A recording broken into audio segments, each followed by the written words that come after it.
live. Yeah, just do it fucking live. Anyway, welcome to the Redeye stream number 218. It's pretty much going to be an open mic, but I had a couple historical figures that I wanted to talk about, and Batman's laughing at some joke here in the side chat. Lincoln. Oh, I don't even want to know, Jensen. You sick bastard.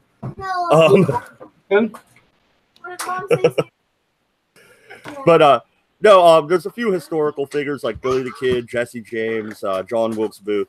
All of these guys supposedly survived till old age when history tells us they were assassinated. MC, what do you think about, let's just start with Billy the Kid. Do you think Pat Garrett killed him? Yep, he's gone. That's it? Like, he did, bam, that's it? End of story? Mad, he didn't just kill him, he raped the corpse.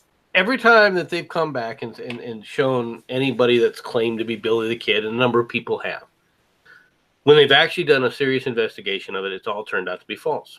Including the one guy who when they finally got after he died, they did a DNA testing on him, all right? Because everyone was saying, yeah, this is really the Billy the Kid. Yeah, he really survived. He comes back and he couldn't have been Billy the Kid. So what evidence is there aside from people of Billy the Kid? What evidence is there of people aside from people claiming that they're Billy the Kid? Is there any evidence that Billy the Kid survived? There's none. What about Bill Roberts, Hicko, Texas? That's what the article's about that I found on History's Mysteries. The small town still claims that Brushley Bill Roberts was Billy the Kid. A lot of old friends of Billy's actually that were still living in, I believe it was 1910, actually said, yeah, that's Billy.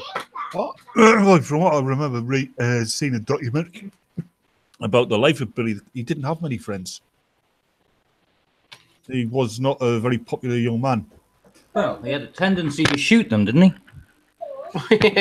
That will lead to less friends. It's hard to keep a social circle when you're shooting them. It's not so much that keeping the social circle when you're shooting them. It's the fact that the people are shooting back at him all the time. Yeah, Billy the Kid was well known for having a temper, and there was a number of people looking for him. Well, granted, most people think of the Lincoln County War in that time frame.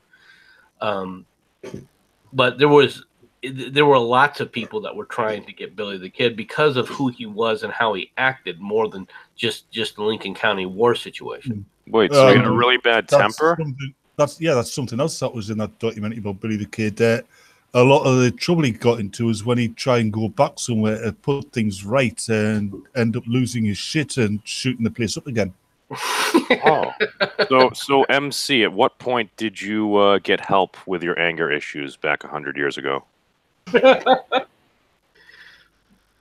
I've never gotten help with my anger issues, thank you. Oh dear.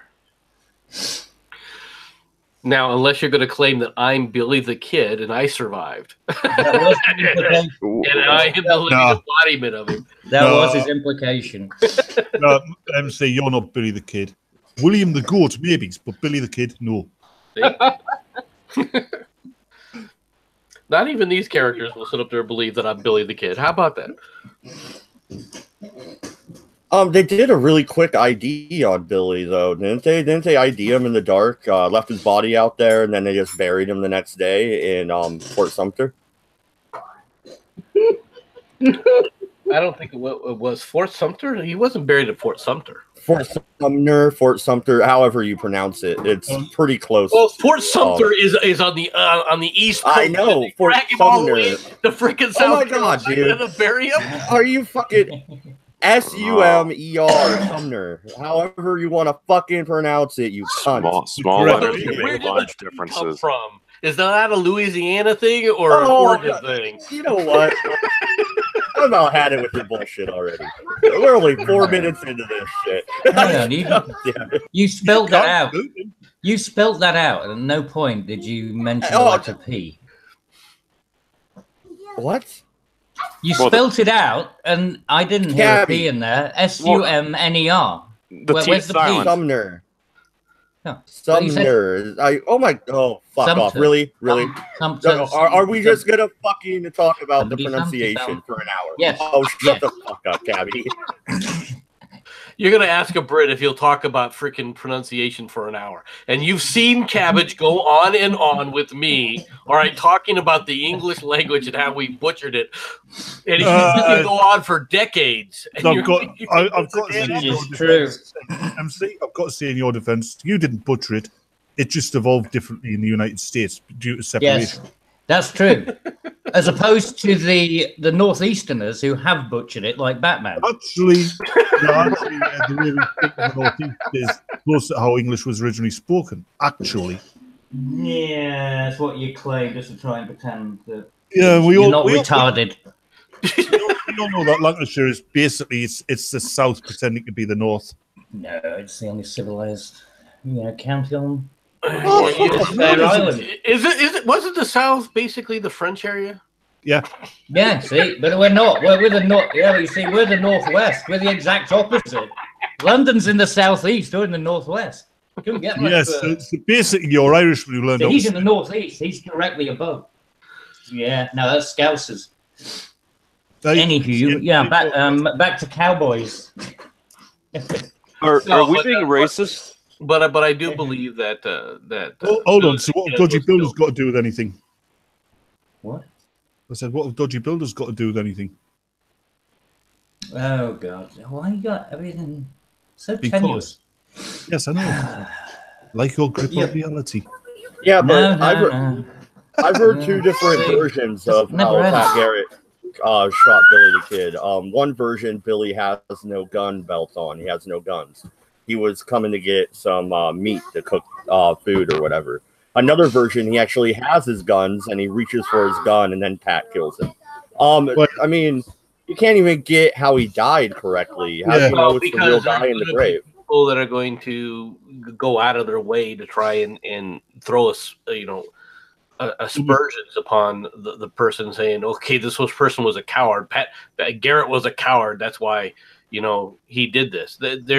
There's no reason to believe that Garrett, all right, if you take a look at his career and how he was, that he was a coward that only shot people in the back. All right, they're making that claim just to throw aspersions on it. One thing, he was a coward that tried to make money off Billy's death, and his book flopped. He ended up getting shot later on by a 21-year-old in where was it, Nevada or something, Carson City. How was he at the time? Oh, Pat Garrett must have been in his 40s by that time. Yes. Didn't the same thing happen with Doc Holliday? The guy whose hotel he died in, he ended up charging money to people to come and view the body or something. Really quite ghoulish. Yeah. Well, that's what they did back then, to be honest. Yeah. If there was a person... No TV. Cabbage did the same over here. Yeah, true. But from what I remember reading about people like Pat Garrett and that, they were just as bad as the criminals. The only difference was they had a tin badge. No, actually, we were worse than that. I mean, the hangings and everything, I don't know if it does depend on how beheadings. I don't know if it does depend on how you look at it when it comes specifically to Pat Garrett, because Pat Garrett knew Billy before he was elected sheriff. He used to run with Billy and actually stole cattle with Billy. Like, they knew each other. Yeah. Right. Cabbage, the difference between public hanging in the UK and in America at the same time was generally the guys who were getting hung in the UK were actually guilty because they'd been through a court of law and being tried. In America, it was just a bunch of townsfolk who grabbed a hold of some guy and found a handy tree. Yeah, well, but then again, they didn't have a legal system out there. They were still developing the whole process, weren't they? Yes, very, very true. And while that did happen from time to time, it was not the norm. The norm was they would hold somebody after they captured him and wait for the marshal to come through, the territorial marshal to come through, and they would hand him over. Well, let's face it. Yeah, well, popular culture and Hollywood has kind of portrayed the Wild West as there was a duel every day at noon on the fucking main street. That's not how it was. Yeah, it was usually 8 o'clock after breakfast. Would that solve problems?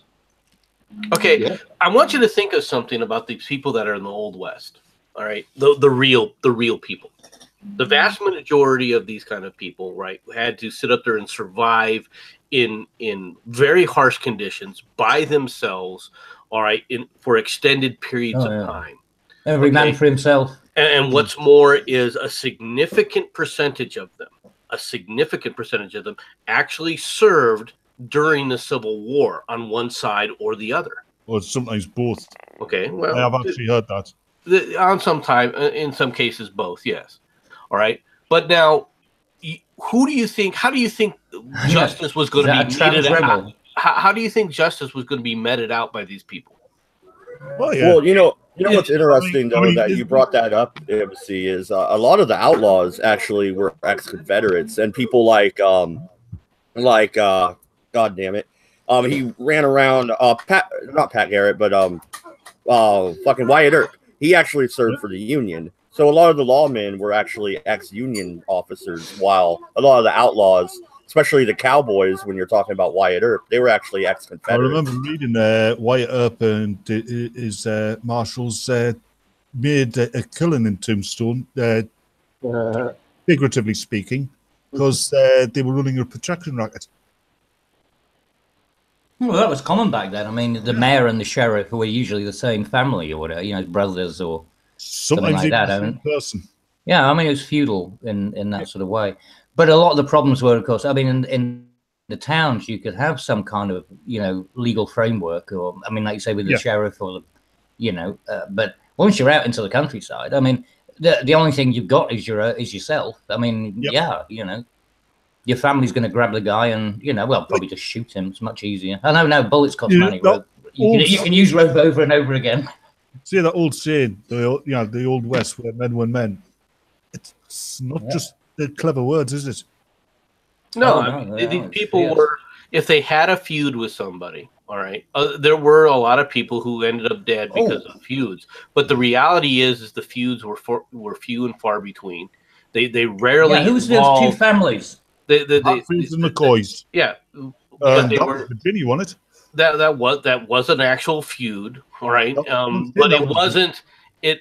And yes, people did die in it, and yes, people were killed in it. But it wasn't every other day. They weren't freaking, running down the streets like the gangsters of today, shooting up a farmhouse. That's not how these things went about. And that feels McCoy. Wasn't that in Virginia? No, West Virginia. Drive-bys would have been a lot slower on a horse. West Virginia and Kentucky, right, MC? Yeah, West Virginia, Kentucky area. Oh, God, can you imagine that Amish drive-bys? Your wife is good looking. You should be ashamed. Couldn't have a drive-by. They can't use guns, can they? I mean, that's technology they can't use. Well, I think they're a pacifistic sect. That's true. Yeah, so basically it'd be drive-by insulting, wouldn't it? Yeah. By shamings. Shame as you drive by. Maybe throw the occasional rock bun at them or something. But for the most part, they would settle things. If there was an argument, things got settled with their fists generally. Yeah. All right. They would have a fight, and that would be the end of it. And people, the ideas of how wild the West was. I'm not saying that there weren't situations that didn't take place, and I'm not saying that there weren't, there wasn't corruption at some of the highest levels, especially in the city and the counties and things like that. All right, because they did exist, but the idealized idea behind a lot of this crap is Hollywood. Yeah. Yeah, but to prove that they existed, look at the Ring, in New Mexico, what kind of started the Lincoln County War. And that was an English, Tunstall was English, and then Murphy Dolan were Irish. And it was really an old world feud brought to the Wild West, right? Well, okay, in a certain sense, yeah, but it still comes down to the same thing. They were fighting over land. Right, it's really what it came down to, water rights more than anything else, if I remember correctly. Cattle also. Well, right, but there was a lot of contracts to supply the reservations with meat, and they were fighting over. But that was the water rights.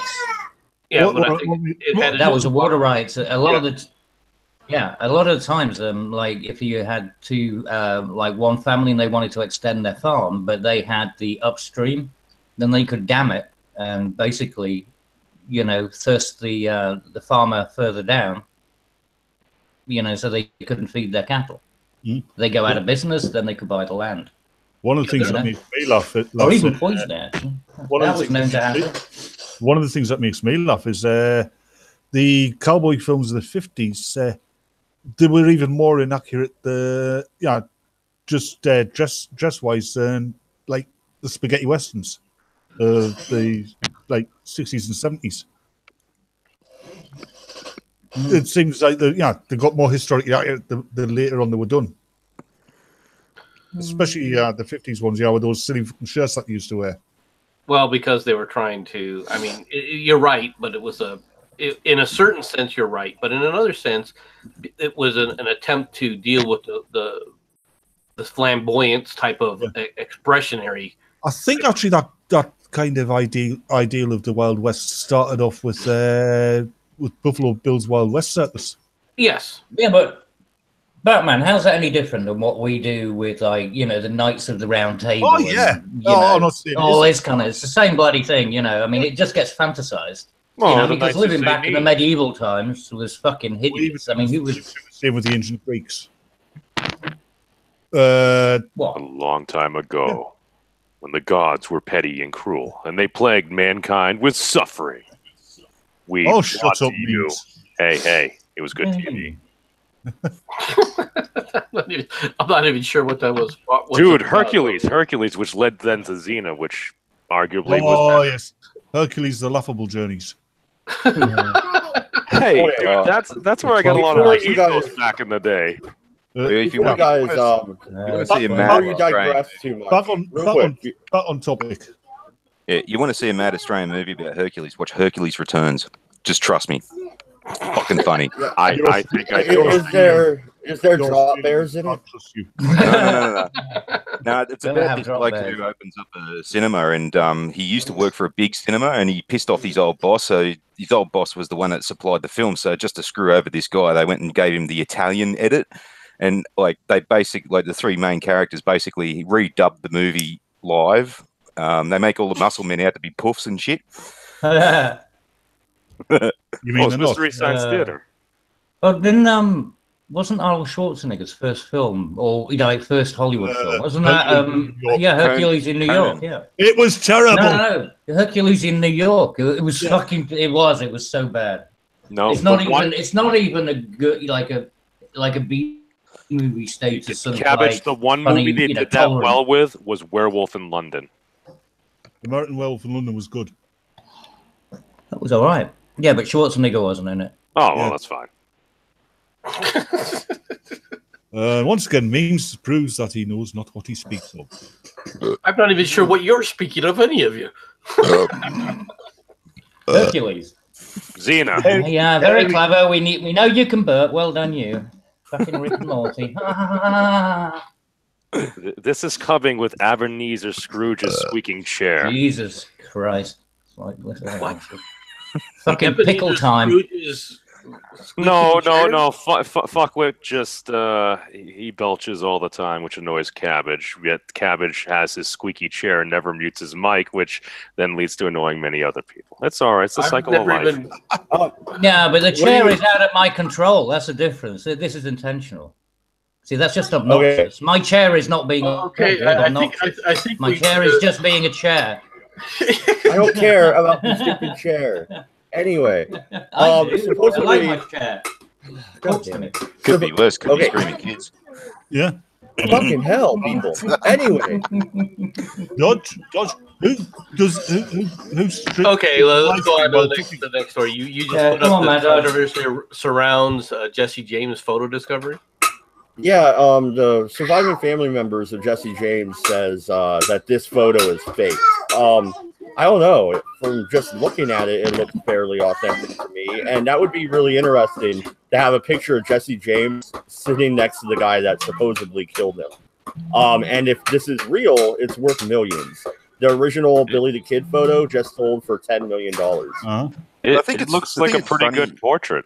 Like, I think it's funny how. Yeah, I think it's funny how these controversies have now come out when computers are able to doctor photos so fucking easy. Yeah. The problem is you yeah, but photograph, but a photograph can be tested anyway. You can test the materials that it's printed on and things like that. So it shouldn't be that difficult to verify. You can't. It's easy to tell the difference between an analog photo and a modern digital photo. Yeah, but I mean, you can use a lot of filtering and stuff like that. But I mean, at the end of the day, most of the finding out if something's a fake is down to the materials. Checking the type of ink. Is it chemicals? You put it through. Well, right, but when you do that kind of testing, spectroscopy, and so unfortunately, that kind of testing is destructive. So they try to avoid doing that at all costs. You don't need a very small sample from a picture like that. Which, if you happen to have a good fake, increases your chance of potentially being able to get away with it. Correct. Yeah. At least for a period of time, that's very true. Yeah, but the thing is, if it's the only one anyway, it doesn't matter if you take a little piece of it off because it's still the only one anyway. It just, and it would only have to be, like you say, a tiny little sliver. Yeah. And you put that through, a spectroscopy analysis. If I had a photo like that that I actually thought was genuine, okay, I would be reluctant to let anyone actually do something that would damage the photo.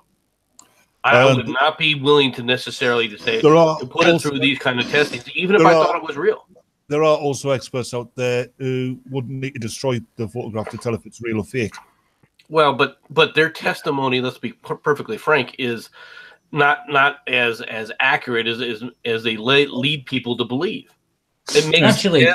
I mean, when they do a report like that and it comes back saying, I believe that this is real or I believe that this is fake, I can understand that. But at the same time, it's not conclusive. Yeah, but I'm not saying that you need to actually damage the physical, like the actual image. I mean, a photograph has an edge. You got edging around the photograph. So you got, maybe a quarter of an inch on each edge. So you just take it's kind of like a completely affecting the image. Well, it's kind of like a mint comic book. So does it come down to whether you want to be like an absolute truther or a collector? Well, it doesn't matter because at the end of the day, if there is only one of it, it's still going to return the value. But I want, and not only that, you could have well increased the value by proving it. As a collector, I'd be very reluctant. Yeah, but you're not collecting a fake. Cabbage has a point here. If you did that, you took a small sliver, say down one side, it doesn't destroy the image at all. And it does destroy the image. Let me finish. Whether you like it or not. But yeah, like with the chemical photography, it could also be like that little slither that you take won't actually hold the artifact that has been doctored either. No, but it's a chemical composition. It's a chemical composition and the age of the chemicals.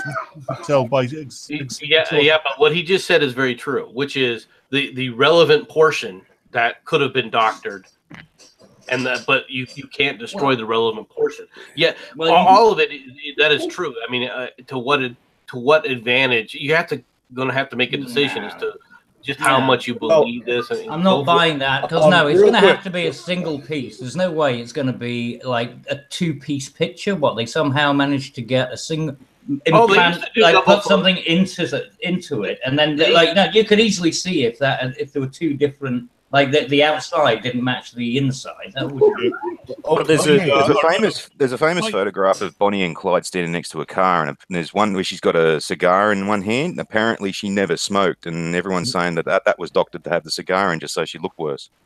Well, yeah, there was also if I remember right, there was a spate of photographs done in the 80s, and the guys who were making them, they were actually using a tin type camera. Take the pictures to make them look as authentic as possible. Okay, we know this photo. We know this photo that's on the screen is genuine. It looks a little bit more grainy than, let's say, this photo, which supposedly this one would have been taken before. That's being digitized. This one. Well, it has now. Right? Over the internet. I mean, you know what I mean? It's been digitized before that copy was taken by the look of it. Well, but it also, I mean, if you take a look at this photo here, I mean, you can tell that it's not being done in a professional setting. Okay. The light's horrible. The photo speeds are all wrong. The composition's bad. Yeah. Wait, isn't this how we see specters and at least theoretical ghosts and like ghost hunting? Just because exactly. of exposure? Yeah. And a lot of those can be actually just bits of But dust. if you go back to that, if you go back to the other Double photo, exposure. if you go back to the other photo, this was obviously a sit down. This was obviously they're in a studio. All right, somebody is setting this up. So I personally would expect the quality of this image to be superior. To be honest. Okay, that's a good point. I'll accept that one. I mean, I don't know. I'm not saying that. I'm not. Don't get me wrong. I'm not saying that this is a true photo or not. I have no idea. I'm just saying that, I would expect it to be have a higher quality. That's all I'm saying. I've got to admit that I can knock up a photograph that would look just as old as that with Photoshop. Very easy. Yeah, you could make it look like that, but like I said, then you've got to transfer the image and still have the same chemical composition and still have everything else, which would make up the fucking picture. So it still wouldn't pass muster. Well, I think it depends on how absolutely certain you want to be this is an absolute genuine photo versus potential trauma you'd have to put the item through.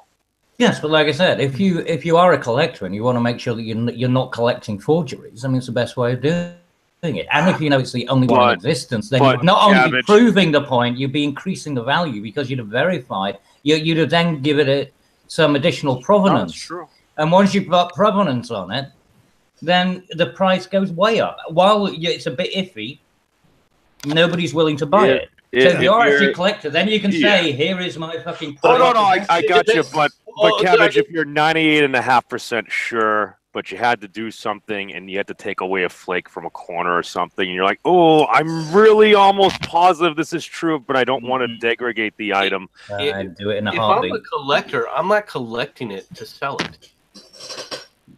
Yeah, but maybe you don't want to sell it. But I mean, if you're going to keep it, then it's going to get passed on to your family. Wouldn't you want them to be sure that they actually had something? Because otherwise, they might just tear it up and throw it away, thinking that it's They could still tear it up. MC, not with a provenance saying it's worth $1 million. They would. Most collectors of stuff like that are seeking at some point to sell it on.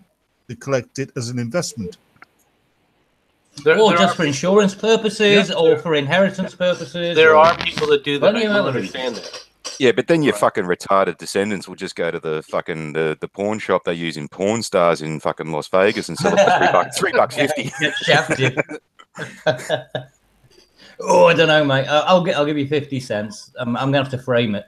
I'll give you $1. Give me $1. Give me $1. Meet me halfway. 75 cents. Hold on, an Australian dollar, that's like 10 new pence, isn't it? Something like that. It's what, $2 to a pound or something like that. Right. 2 shillings. Okay, so this is a real photo of Jesse James on the left, and on the right is that tintype. I do believe that these are the same person. One just has more facial hair. One picture. See, that goes back to the quality of film because you got depth of field and all that kind of stuff that is missing in a lot of really old film stocks. Was that not down to the focal length of the lenses and everything they have? Possibly, yeah. It also comes with shutter speed as well. Yeah. Your film speed. A lot involved in it. Yeah. I mean, you got to remember that the early 1980s or late 1980s rather, where they were still experimenting with a lot of this. Photography was brand new. See, we got the benefit nowadays of shutter speeds and ISOs and all that kind of stuff. You use a very, very slow speed with a very, very slow shutter. You get extremely mad detail out of the film because that's more exposure to the film. But if you use really fast speeds and really fast shutters, that's where you get your crisp, clean like action shots and shit like that. Mm-hmm. Yeah. But you got to have the right film for the right kind of shutter speed as well. So it's fucking complicated, isn't it? I tell you, I never realized how complicated photography was, and still, I started chatting with a guy. I took a photo. Into it. It's like, fuck me. I took a photo of a Hercules taken off from Richmond Air Force Base, and I used a really slow film with a really slow shutter speed. Yeah, the film was a bit grainy, but the light underneath the aircraft, I could actually see all the detail, underneath the engines, the camo painting, all the where the flaps and shit were, and all that kind of stuff. Oh, it's amazing the detail you can get with slow film speeds. I thought only Lucy Lawless could fly. I thought that would have blurred it though, with a slow shutter speed. If it's taking off, I mean, the speed it's going at, I thought you'd have ended up with a blur. It wasn't insanely slow. It was something like about oh shit, I can't remember exactly what. I think it was like 200 speed or something like that. Oh, okay. Yeah, that's the funny thing. Apparently, taking a photograph of a plane flying off, if the shutter speed is too fast, you'll get a blur. Hmm. But I didn't. I knew how complicated photography was. I was in the camera club at school, and one of the first things that the teachers showed us was how to make a ghost photograph. Hmm. Yeah. Oh yeah, I mean, we did that. Yeah, well, I mean, you got double exposure and stuff, but I mean, yeah, we did the camera car. I mean, yeah, but compared to what is actually professional, compared to just amateur playing around in a dark room thing, you know what I mean? It's like it's leaps and bounds. Wait, you're saying it's a standard class in photography? It's a standard class of photography to learn how to create ghost-like photos, and then we spend hours looking at ghost-like photos. It's basically so you don't get double exposures and shit. Yeah, it's also because for learning about photography isn't just learning how to take a photograph. It's learning how the camera works and all the things you do. But that's like learning how to short sell in finance and then being like, oh, what a terrible thing. The market is taking a plunge. Cha-ching, cha-ching, cha-ching. It's like the old joke, isn't it? Yeah, what's the only question on an accountant's exam? What does 2 and 2 make? The answer is, what would you like it to make? Well, it's like when your experts go, like, well, we know this because this is how you do it. And to get this artifact, this is how I would do it. Well, isn't there another way of getting the ghost one, which is it was to do with a light source, a mirror, and then a piece of glass? Yeah. Yeah. So, that can happen in real time. So, I mean, that's what photography isn't just about snap, say cheese. I mean, there's a lot more about it in terms of, it really blew my mind when I really, compared, because like I said, I thought I knew stuff because I'd done it at school as, like say camera club. And if you go to photography, there's 2 different basic avenues you take. You either take the technical side or the artistic side. Artistic. Well, I just think it's really interesting to be so famous that a picture of a safe you once robbed is a historical artifact. I just wanted to point that out. He didn't rob it, he stole it. Wait, so evidence of his crime is worth millions? Yeah. A view showing the safe that was once robbed by the outlaw Jesse James. It's just an old fucking safe. There's a number of situations where the evidence of a crime or what somebody did is considered, Yeah. I'm pretty sure. Do you realize how much the gun that Lee Harvey Oswald used? All right, how much it's worth? What kind of gun was that actually? I've heard different stories. I've heard Carcano. I've heard some people say it was a Derringer, and I don't think it was. No, it wasn't. It was a Carcano. It was. He just said it twice. If you listen, yeah, I did. I'm just saying what I've heard. Who did they end up killing with the golden gun? Gaddafi. That's who. But can you imagine, right? Let alone the fucking picture of Jesse James's safe or whatever, the safe that he did. I mean, imagine actually having a safe. What that'd be worth. Yeah, I bet you $10 if someone dug out Elvis's last turd, that'd be worth billions. Some Elvis fan would pay through the nose for that. Actually, you're right. Unfortunately, you're right. Yeah, I Yeah. know. There'd be what do they call it? Clone him. We've got his DNA from shit. We cloned him from a pile of shit. Apparently, even today, there are security guards posted around his grave just in case some enterprising grave robber decides to sell his skull on eBay. Well, that was even a joke in RoboCop 2, where like the bad guys had Elvis's skeleton in a friggin' glass case. Yeah, that was in number 2, wasn't it? Yep. Yeah. Oh, thank you very much. Where's the hamburger? I haven't eaten in 5 minutes. Oh, thank you very much. The Picrolite or something, isn't it? If that tintype picture of Jesse James is authentic, how much do you think it's worth? I don't know. No idea. Wouldn't like to put a price on it. To me, to the right person or through auctions, it could go for fucking shitloads, but it depends. If you might have to find that right person with that right money.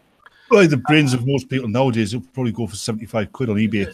To be honest, see, Jesse James is not as popular as he once was. Now, what will happen is it'll wax and it'll wane. Interest in Jesse James will wax and wane throughout throughout history. So right now, probably the way it's pretty much in the waning phase. I think very few people you wouldn't get much of a bidding war on it, right? Yeah.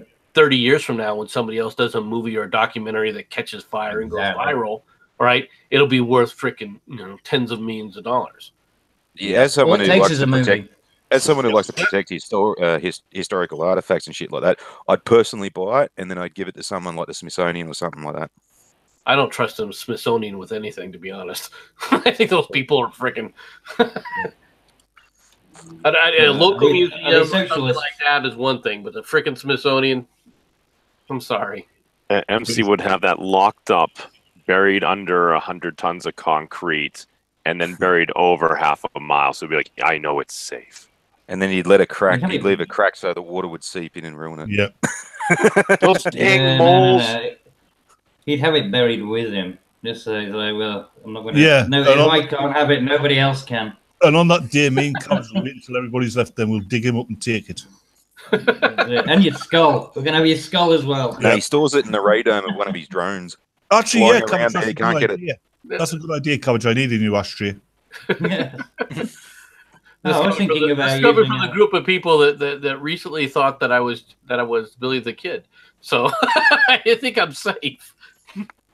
I don't plan to be dying anytime soon, apparently. No, you were the coroner. But if you keep eating turkey like that, No, that's a true statement. I guess that's for sure. I thought Billy the Kid was a Jew. No, that was Billy the Kidberg.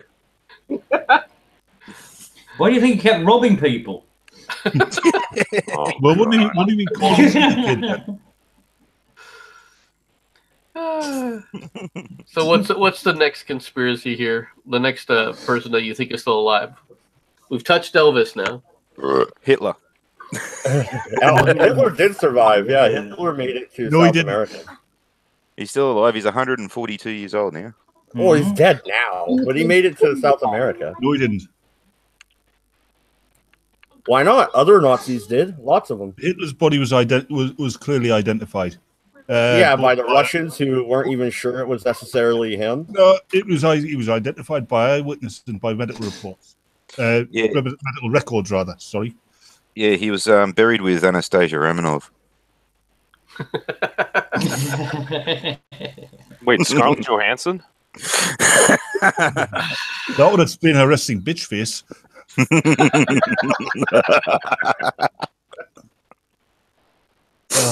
I like that woman, but have you ever heard her interviewed? She's a fucking moron. Yeah, well, she's an actor. Like, as if you like, who puts fucking stock in actors' fucking intelligence? Why are we even asking them? You want to find somebody that for some reason you can see them acting, but are really morons. Just watch an interview with Demi Moore. No. Demi Moore is the dumbest person I've ever seen. She's also the most arrogant person as well. It's unbelievable. Why do you think Bruce Willis left her? Oh, who was that? Who was that bitch? And who's the Doctor Who woman? You know, the one who's now going to be leaving. Jodie Whittaker. Yeah, Jodie Whittaker. Great actress, fucking brain dead. She's a great actress by fucking arse. No, she is actually a good actress if she's in other things. But I mean, her fucking opinions are absolutely off. I'm not worried about her opinions. You listen to somebody actually interview Demi Moore, and you're like, this is someone that's a low grade moron.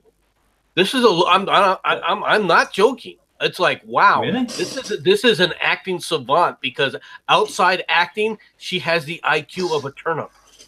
Yep. She truly does. The Poms. Hey, the Poms in the room. Who's that fucking Sheila singer? She goes by one name and she's released like about 7,000 fucking albums in the last 2 years. What, Rihanna? No. She's a British Sheila. She's a fat girl. Fucked if I know. I don't know. Fat chicks doing pop music. God, was the world coming? Fuck's sake. Adele? Is it Adele? Adele, that's the one. Oh, yeah, I'd never heard this bitch speak, right, until she went on Graham Norton, right? And everyone's painted her out to be like the greatest thing in the world and all this. Oh, she's such a smart woman and all this. And the first thing that happens is like Graham Norton cracks a joke and she's like, "Oh, really?" Ah! It's like, holy Christ. So you're annoyed at her laugh. Her laugh just says, "I'm a fucking dumb cunt." Like, no you kidding. know, you can't be very intelligent and stupid at the same time. True. Well, you could be silly. I mean, but there are limits to some of this stuff. When you see some of these interviews, you know, I mean, there are actors that I don't like their politics at all, like Danny Glover. Yeah. And Jensen, you stop picking on poor cabbage. Susan Sarandon. I mean, I don't like Susan Sarandon at all, but I would never say Susan Sarandon was a ding. You know, was a dingbat. A ding. Well, I could call her a dingbat, but she wasn't. I wouldn't say she isn't stupid. Or I wouldn't say she's stupid. Demi Moore. The interview that I saw with her, I was like, oh my Lord, this person really is not. She's unintelligent. I didn't think she was that good an actress, and I didn't really rate her that much for looks. You ever want to see Neil deGrasse Tyson look at someone with laser eyes? Like, if I could just fucking melt you right now, watch him talking to Katy Perry. He's just like halfway through the conversation, just like, I wish I could just set you on fire by looking at you, you stupid fucking whore. The sad thing is, apparently Katy Perry used to be intelligent. I think she's just done so many drugs that melted her brain. Yeah,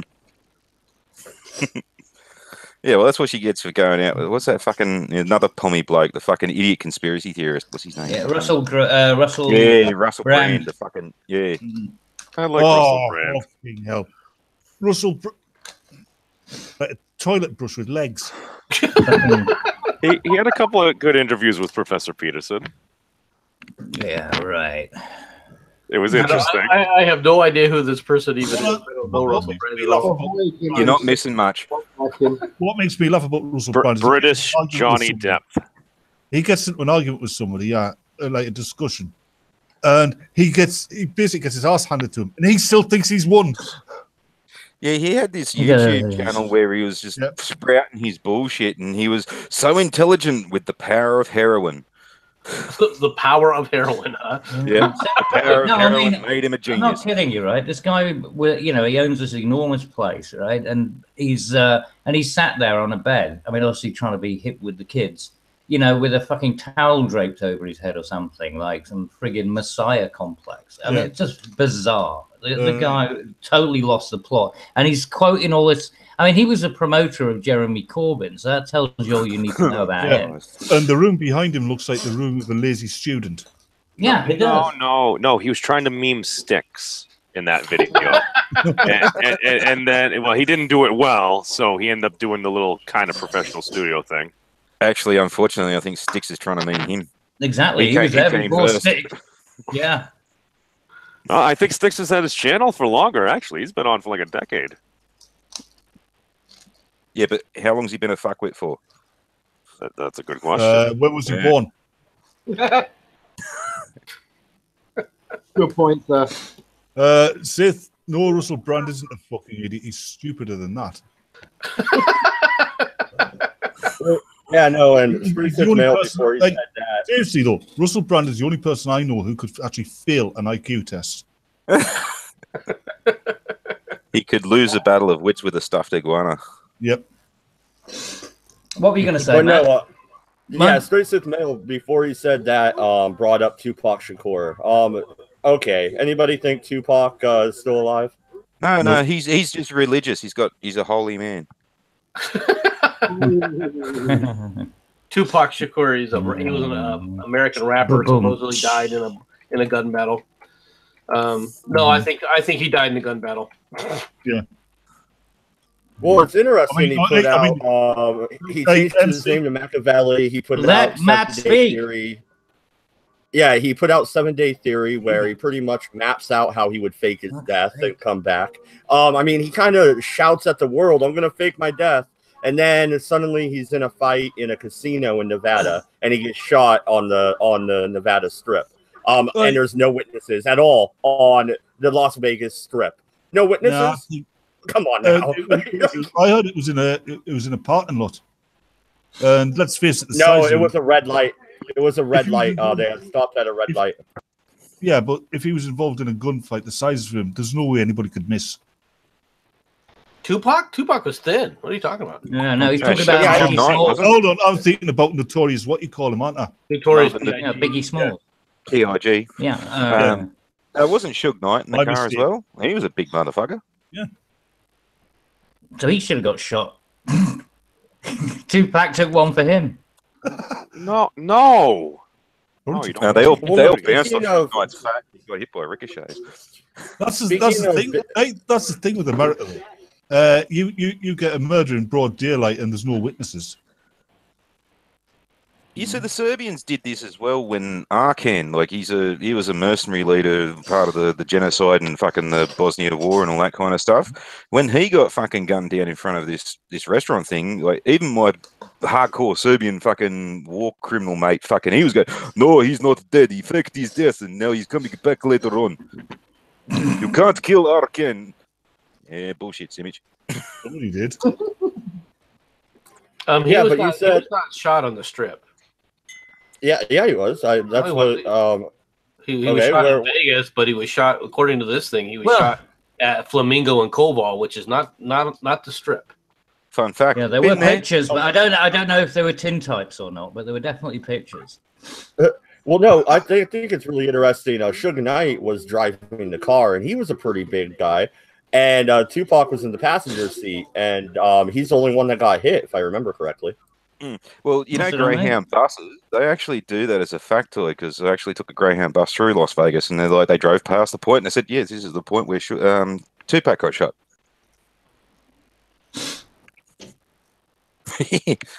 But that's terrible. Okay, so let me ask you a question. So you fake your own death. How do you live? You go to another country, a third world country, or you go to Israel first, turn to Judaism because they give you a new passport and all that kind of stuff. So you don't have to worry about your American citizenship anymore. And you go to a place like Sierra Leone and you can live like a king. Okay, you're in your scenario, Tupac has made a deal with the government, right? What deal would Tupac have made a deal with the government? Well, that's someone else's scenario. Oh, okay. So go on. Oh, well, if I was to go and fake my own death, I'd just go into Bondi, I'd turn to Judaism, get my Jewish passport, leave the country as Israel Smech or something like that, and then from there go to Sierra Leone where I'd have a shit ton of money and live like a king, and no one would bother me. It's obvious what happened. Tupac got shot, right? He didn't die.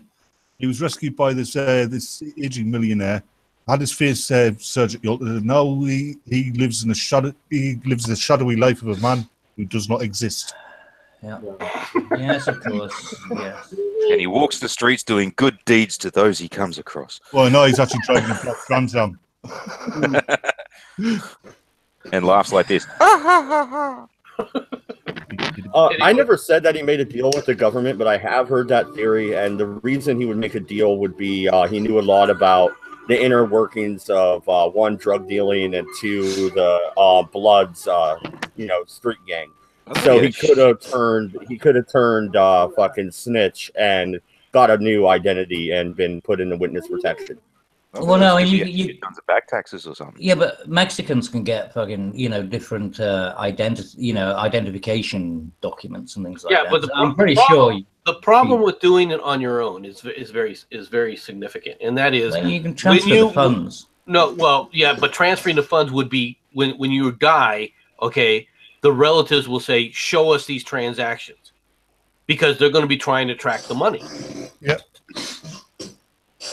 That becomes problematic. And the only way that you're truly going to be able to hide a monetary transaction like that is with some kind of support from a government official at some level, all right, to help hide where you've got the money that you've gained. Otherwise, you're going to have to change your entire life. Fix that. Okay, so he had an entourage. Pay your family hush money. Well, family hush money. You have 50 more people than you actually do have in your entourage, and you're paying them all wages. and then those accounts just go off to the Caymans or something like that. Mm-hmm. Yeah, but once you die, all those assets can be seized. No, because they're actually been paid to somebody else. So as far as the government's concerned, you're paid wages.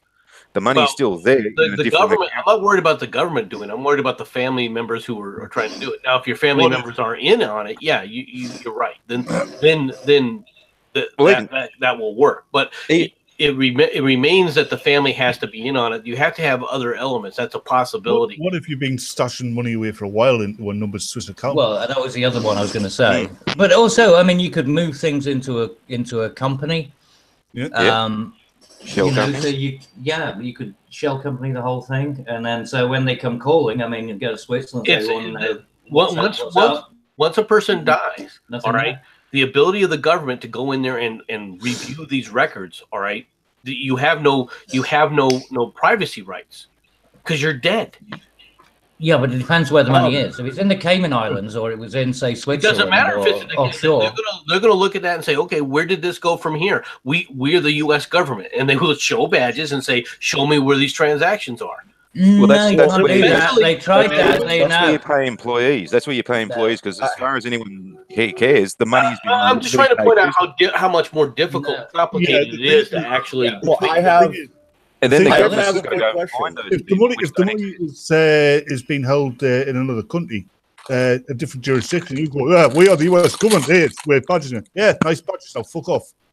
That doesn't. No, it does. They tried that. They tried that in Liechtenstein after the 2008 crash, right? And they told them to go fuck off. Liechtenstein is one of the countries where they have successfully done that.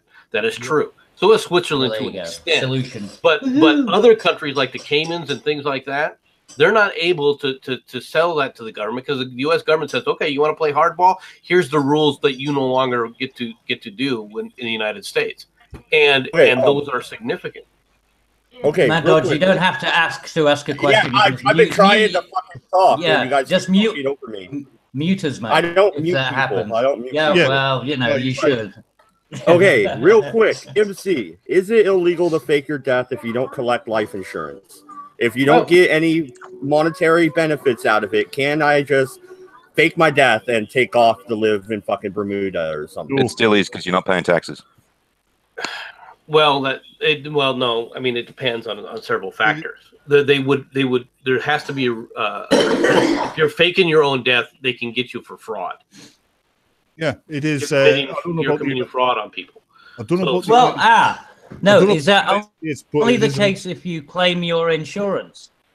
Because if there's no claim on insurance, nothing's actually been. It is illegal to fake your death. Hold on, but when you're talking about like a recording artist, all right, when it comes to fraud with a recording artist, all their record sales could go up. You're trying to defraud the public, making your record sales and everything else. I mean, there's a lot of. There's a lot of ways they could come back and try and him. Now, if it's just you or me, who nobody knows, and us from frickin' Adam, all right. Yeah. If we decided to quote unquote fake our own deaths, all right, no one would probably care a whole lot, aside from possibly family members who are trying to get a hold of it. In which case, they could come back and say you're trying to defraud your family members by hiding your assets. I mean, there's a number of things they could come. And back I'm married. And I'm married and I have kids, so I'd be ducking child support. I'd be running off on my wife. Yeah. Like, there's lots of ways where I could be sued for faking my own death, right? Right. Yeah. But anyway, you haven't got a pot to piss in. You're not going to have an account in Liechtenstein, mate. Trust me, it's not in your future. Unless you win the lottery. Everyone tries to hide their money in Switzerland and the Swiss banks. The Swiss bankers hide their money in Liechtenstein. Yes, exactly. That's why I mentioned it. Very few people know about Liechtenstein. Well, you got to be in the know. Hey, just don't check the balance sheets. Hey, there's a silly question. It's kind of silly question, really. Yeah, if you fake your own death, right, and there's somebody kills you before you're faking your own death is discovered, would they be able to be charged for murder? Because you're already legally dead. That's the question I've got for someone who's terminally ill and like on death's door. Like if they've got like a week to live, can you still kill them and not get done for murder? That was they're dead anyway. Last night. That was last night. screen. Yeah, you missed out on that one. Yeah, you're very lucky. No, we did have that discussion, but that is a good question. If someone is declared legally dead and you kill them, did they actually kill somebody? In actuality, I think something similar to that happened in one of these Eastern Bloc countries where they came back and said, no, you couldn't be charged with killing this person because he was already dead. Well, over here, though, MC, you need to realize we have a fair many lawyers out here, so the person whom was killed would be charged with fraud. They go after their estate, and then they would charge the other person with murder as well. I vaguely remember we did a story on the Eldritch Rants about a year or so ago about a guy in Eastern Europe who couldn't actually be pronounced alive because they'd already pronounced him dead, and he was actually still alive the whole time. He's like, I'm not dead. Like, no, you are. Go away. That has happened on a number of occasions where computer glitches have happened. Computer says no, you don't exist, and you actually have to go through ridiculous. It's like, I'm here. Look at my picture. Look at my driving license. It's clearly me. I have my entire family photographs, my albums, everything. It's me, and they make you go through this fucking rigmarole because. They can't admit they're wrong. Government can never admit it's wrong. Well, Straight Stick Mayo in the chat. I'm surprised they don't just shoot you to make Hang on, Cabbage. Let him speak, Cabbage. Straight Stick Mayo in the chat says, unless you just become a missing person, it seems like you would have to break some sort of law to fake your own death. A cadaver on fire, I don't know, evidence that you died. Yeah, but stealing a body is a lot lesser crime than murder. It's actually not even a felony, right? So you could steal a cadaver and fake it. Margie, you only have to, or you can just be missing for 7 years or something. Well, yeah, Lord Luton did it very easy. He left evidence. He left his clothes on the beach, if you remember.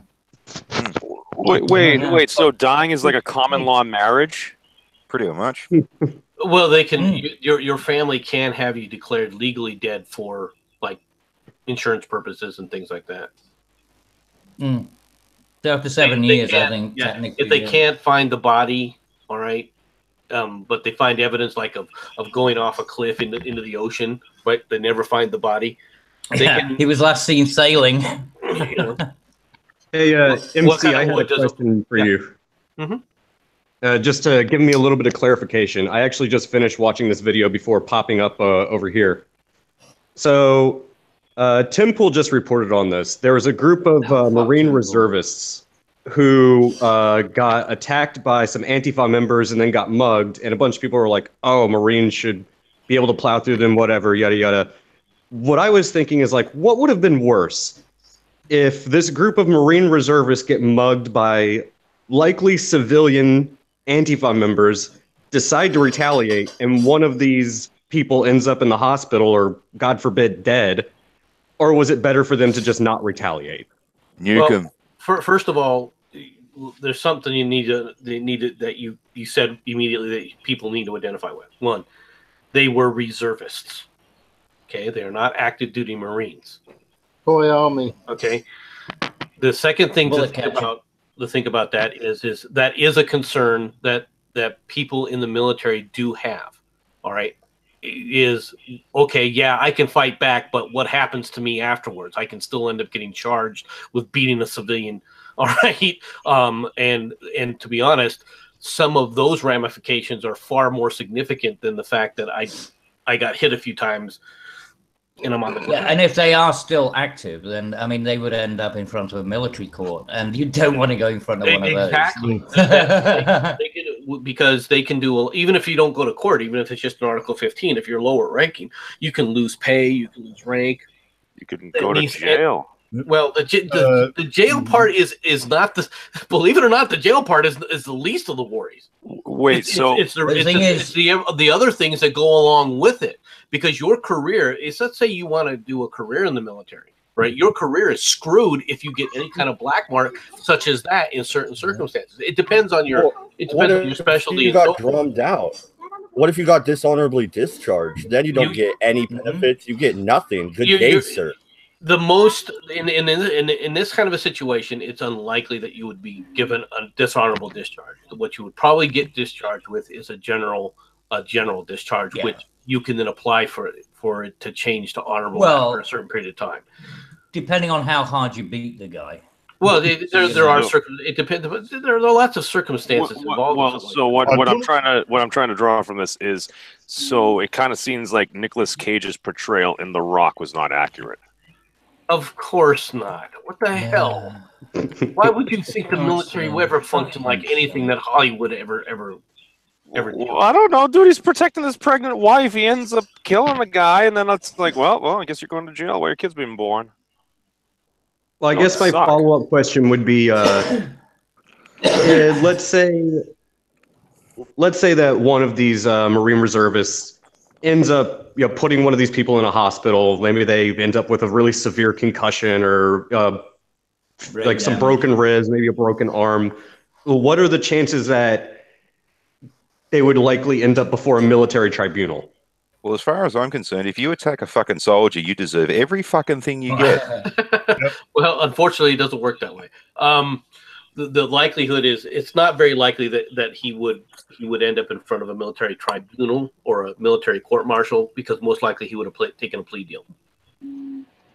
Okay. I was just curious. So I'm guessing what I'm gathering from what you're saying is it's probably less of a headache to just get robbed by a couple of punks rather than trying to deal with whatever ramification may be. Like, don't take the chance. Obviously, it depends on the situation, but yes, it would be more of a hassle, all right, to go through the court system to deal with the situation after the fact than dealing with the fact that you were defending yourself during a robbery.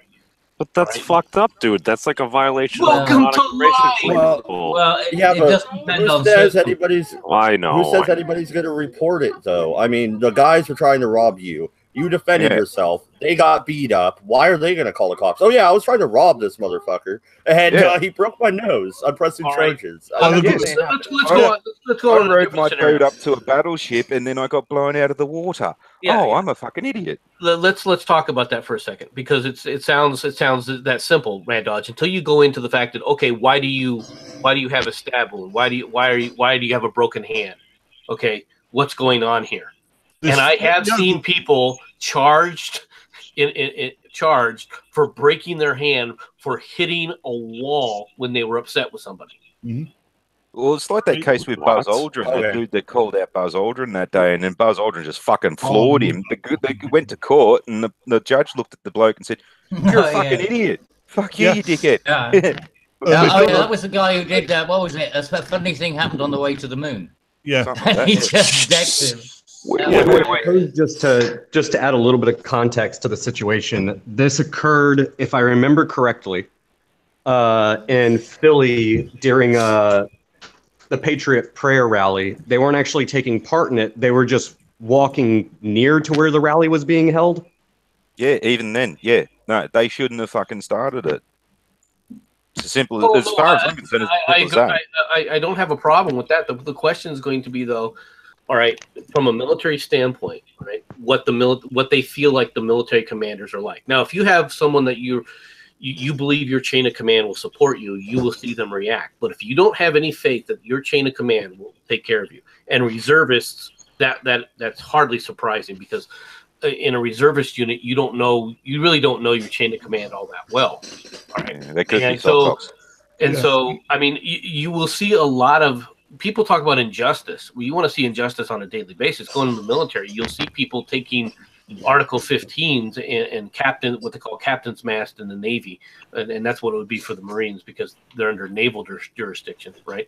For the simple reason to avoid having to go in front of a court-martial, because a court-martial becomes a felony offense automatically. All right, so you see these guys take it for some of the dumbest shit ever. All right, I mean, and it's stuff that never should have gone to a court to a captain's mast or an Article 15 hearing. All right, but it does, and it happens. Okay, but MC, it's also the way that the media will portray things as well. It's like a soldier. It was unfair. So I mean, but I mean beyond that, I'm not even perception. I'm not even talking about a media. I saw a guy accept an Article 15, and I'm not joking, for hitting the wall and breaking his hand. Wait, hold on. MC, Yeah, let's but that's a have self-inflicted clarification. injury, though. This guy was charged with assault and battery on sheetrock. No, you're supposed no, for to hold disabling yourself to a himself. higher level, right? No, you're supposed to hold yourself to a higher level and have self-control, right? That's the whole point of basic. There's also self-inflicted injury. Like in Australia, like in the Australian Army, you can actually be charged for getting sunburnt, which is a self-inflicted injury. Yes, yeah, that's another one I've seen too. Well, it's like that, that dates back to people trying to shoot themselves in the foot to get get out of wars and things. You know, they used to shoot people for the gas station where that happened. In the case that happened with this, it wasn't. He took an Article 15 because the commander didn't believe him. All right. For what he did, and for that he just hit a wall. He thought he had been in a fight with a group of people downtown. All right, that's why the commander actually gave him the Article 15. And in this case, it was just extra duty. They didn't take a rank or anything, but they could have. All right, which is another issue that can be prosecuted.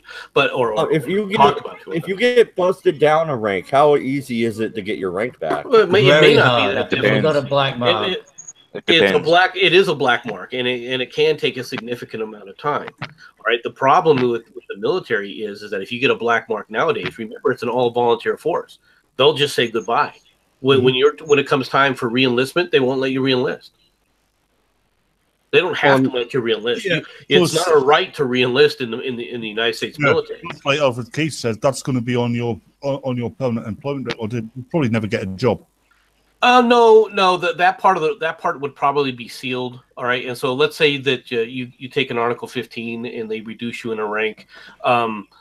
You'll still when you finish out your term, you will be discharged still under it'll be an honorable discharge when you get discharged. Very few. While it is in your record, and that record can be reviewed. All right. There are sections of that record that are quote unquote hidden, for lack of a better term. All right. It isn't part of the public record, but it is part of your military record. So they would have to be able to look at that. It wouldn't. But it wouldn't affect you in your civilian life. Correct. Actually, Cabbage, in the UK, if you're applying for a job and you say you've been in the military, you've got to put down if you've been dishonorably discharged or not. Well, yes, right. They'll ask you, if you say that you were in your military, they will ask you for your DD, what they call the DD 214, which is your record, and that or it is a written record of some of your achievements, and also whether or not what kind of discharge you were under. It has other information in it if you're really interested, but it will contain whether or not this was an honorable discharge or a dishonorable discharge. Yeah, well, that's all you get as a civilian employer. You apply, basically, you ask for that's the only thing you can apply for. Well, you can have any additional, not they can pay extra money to see your official service record, which they will provide if you pay for it. And what's more is you have to. That doesn't give you their entire record, because if there's a sealed portion of the record, they won't be able to see that. Okay, and generally, a punishment like that will go into the sealed portion of it where it wouldn't be seen.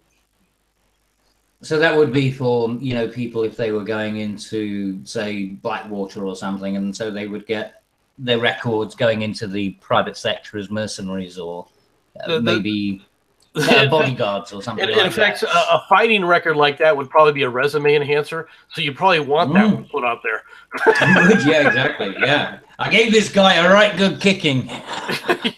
So, and that becomes the other part of the issue. All right, which let's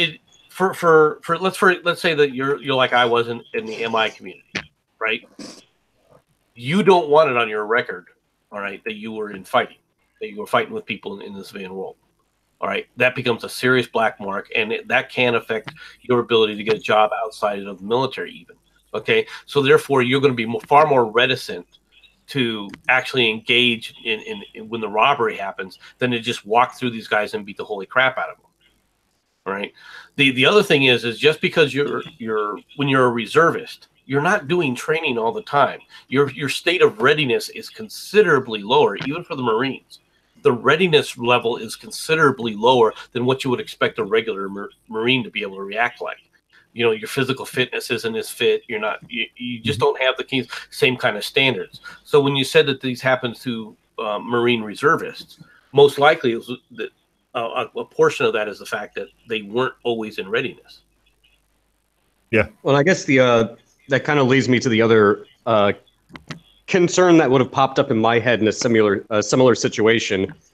Considering this happened in Philly, the likeliness, at least from a statistical perspective, of getting, you know, an activist judge or lawyer to defend, you know, someone like Antifa, how likely would it be that the argument of, oh, well, these are civilians and these guys are Marines, reservists or not, like, yeah, I would find that to be a concern. I think you find if it was put down as that they were Antifa, like the moment that was put down, they just go, "Oh, they're Antifa." Okay, but like, I mean, I might have missed this part of the conversation. Have you mentioned it? Were they in uniform at the time? I don't know. That information is not a good question. Because if they're in uniform, that would be, yes, okay, they went a couple of Marines. But if they weren't in uniform, it could just be that they went a group of guys that were out for, you know, the pub crawl or something like that. And it just happened to be Marine reservists. Wait, if you attack somebody in uniform, is that like a hate crime, or is it? Well, if I had to throw a dart, it's because you're putting shame on the service. So well, no, if I had to throw a dart, I would say it's likely they were either in uniform or there was some kind of indicator that they were Marine reservists, because apparently they were yelling at them, calling them crypto fascists and everything else. So, but they call everybody fucking fascist. It seems like there was some kind of provocation outside of the fact that they were just walking close. The reason they may have been calling them crypto fascists is just due to the haircut the Marines get. Okay, if you're walking down the street in civilian clothes with the Marine style of haircut, people are going to think that you're probably, you know, especially if a Proud Boys event was going on nearby, they're going to think that those are the Nazis from the Proud Boys. I guarantee you.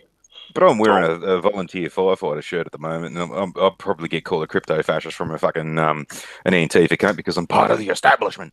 Well, Sharadi doesn't like my Richard Spencer haircut. Richard Spencer doesn't like it either. I mean, it's possible. I would be curious to see if they were in. I would be curious to see if they're in uniform, whether it's dress uniform, BDU, anything. I don't know. I suspect that they probably weren't. I suspect that they were probably in civilian dress. The next question would be though, see, because and they wouldn't say this either. Were they in an area that they were told not to go into?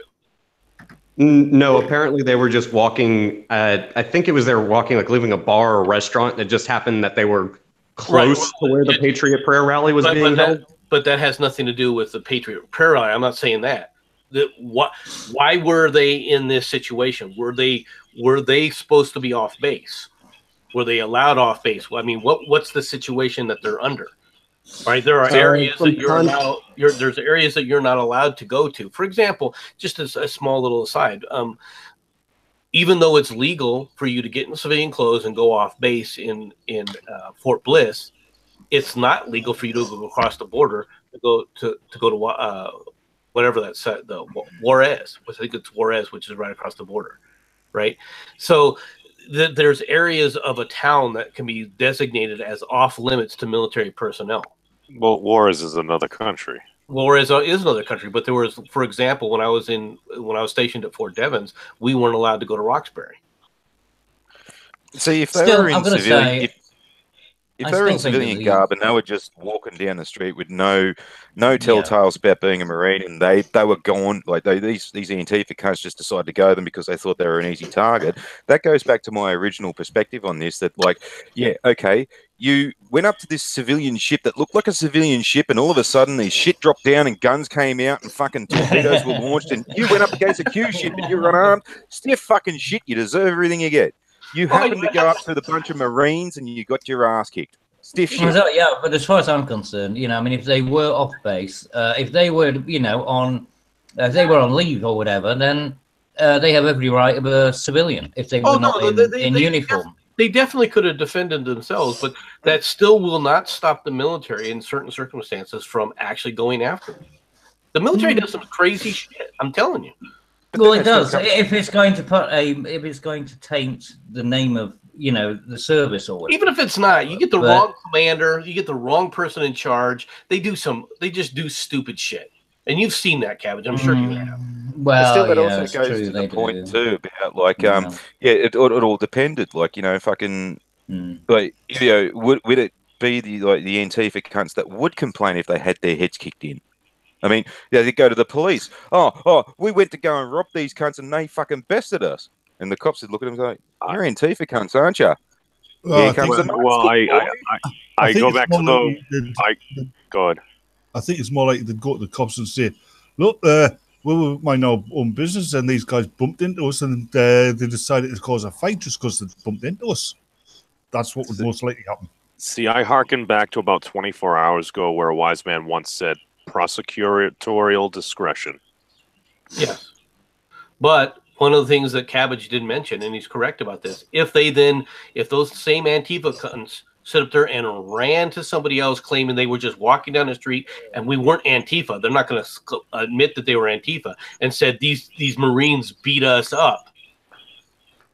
But Antifa are dumb enough to still go in with all their garb and their flags and all that kind of shit. Us poor little Antifa, we got beaten up by all these other people. Like that stupid fucking bitch that went to this rally and wanted to fucking get into a fight. She had a video, I'm getting into a fight, and then the first thing that happened, she got fucking floored by some dude that was 6 times her size. And then she had a fucking balls to sook about that, going, I got hit by a man. You fuckwit. Yeah, what was her name? That fucking what did it? That Moldylocks girl with the Moldylocks. Yeah, that's what we call it. That was so funny when she got there. Oh yeah, Moldylocks. Yeah, she got fucking dead. I haven't had hair in 6 weeks. My hair's all moldy. I'm going to go and start fights. I'm going to oppress I'm going to bash the fashion, all this. And the first thing that fucking happened, she was there in a fighting stance, and then she looked one way and she looked the other way just to cop a fist in the face, and then bang, she was down like a sack of shit. Yeah. And then whines about it. And she had a don't forget there was there was also the glass bottles, which people conveniently forget. And the bike-lock coward. The video I saw, she actually... What was that? Sorry, what was that question? And the bike-lock coward? Oh, yes, exactly, indeed. Yeah, same bullshit. Yeah. Oh, yeah, that dude. Oh, God. I'm still surprised he got off with what he did. Like, really? No punishment whatsoever? Like, and he was a professor. Oh, yeah, he should have lost his job at the very... Oh, yeah. I'm better than you. From the video I saw of Moldylocks, she tried to throw the first punch. Yeah. She was definitely there in a fight. She was there to rumble.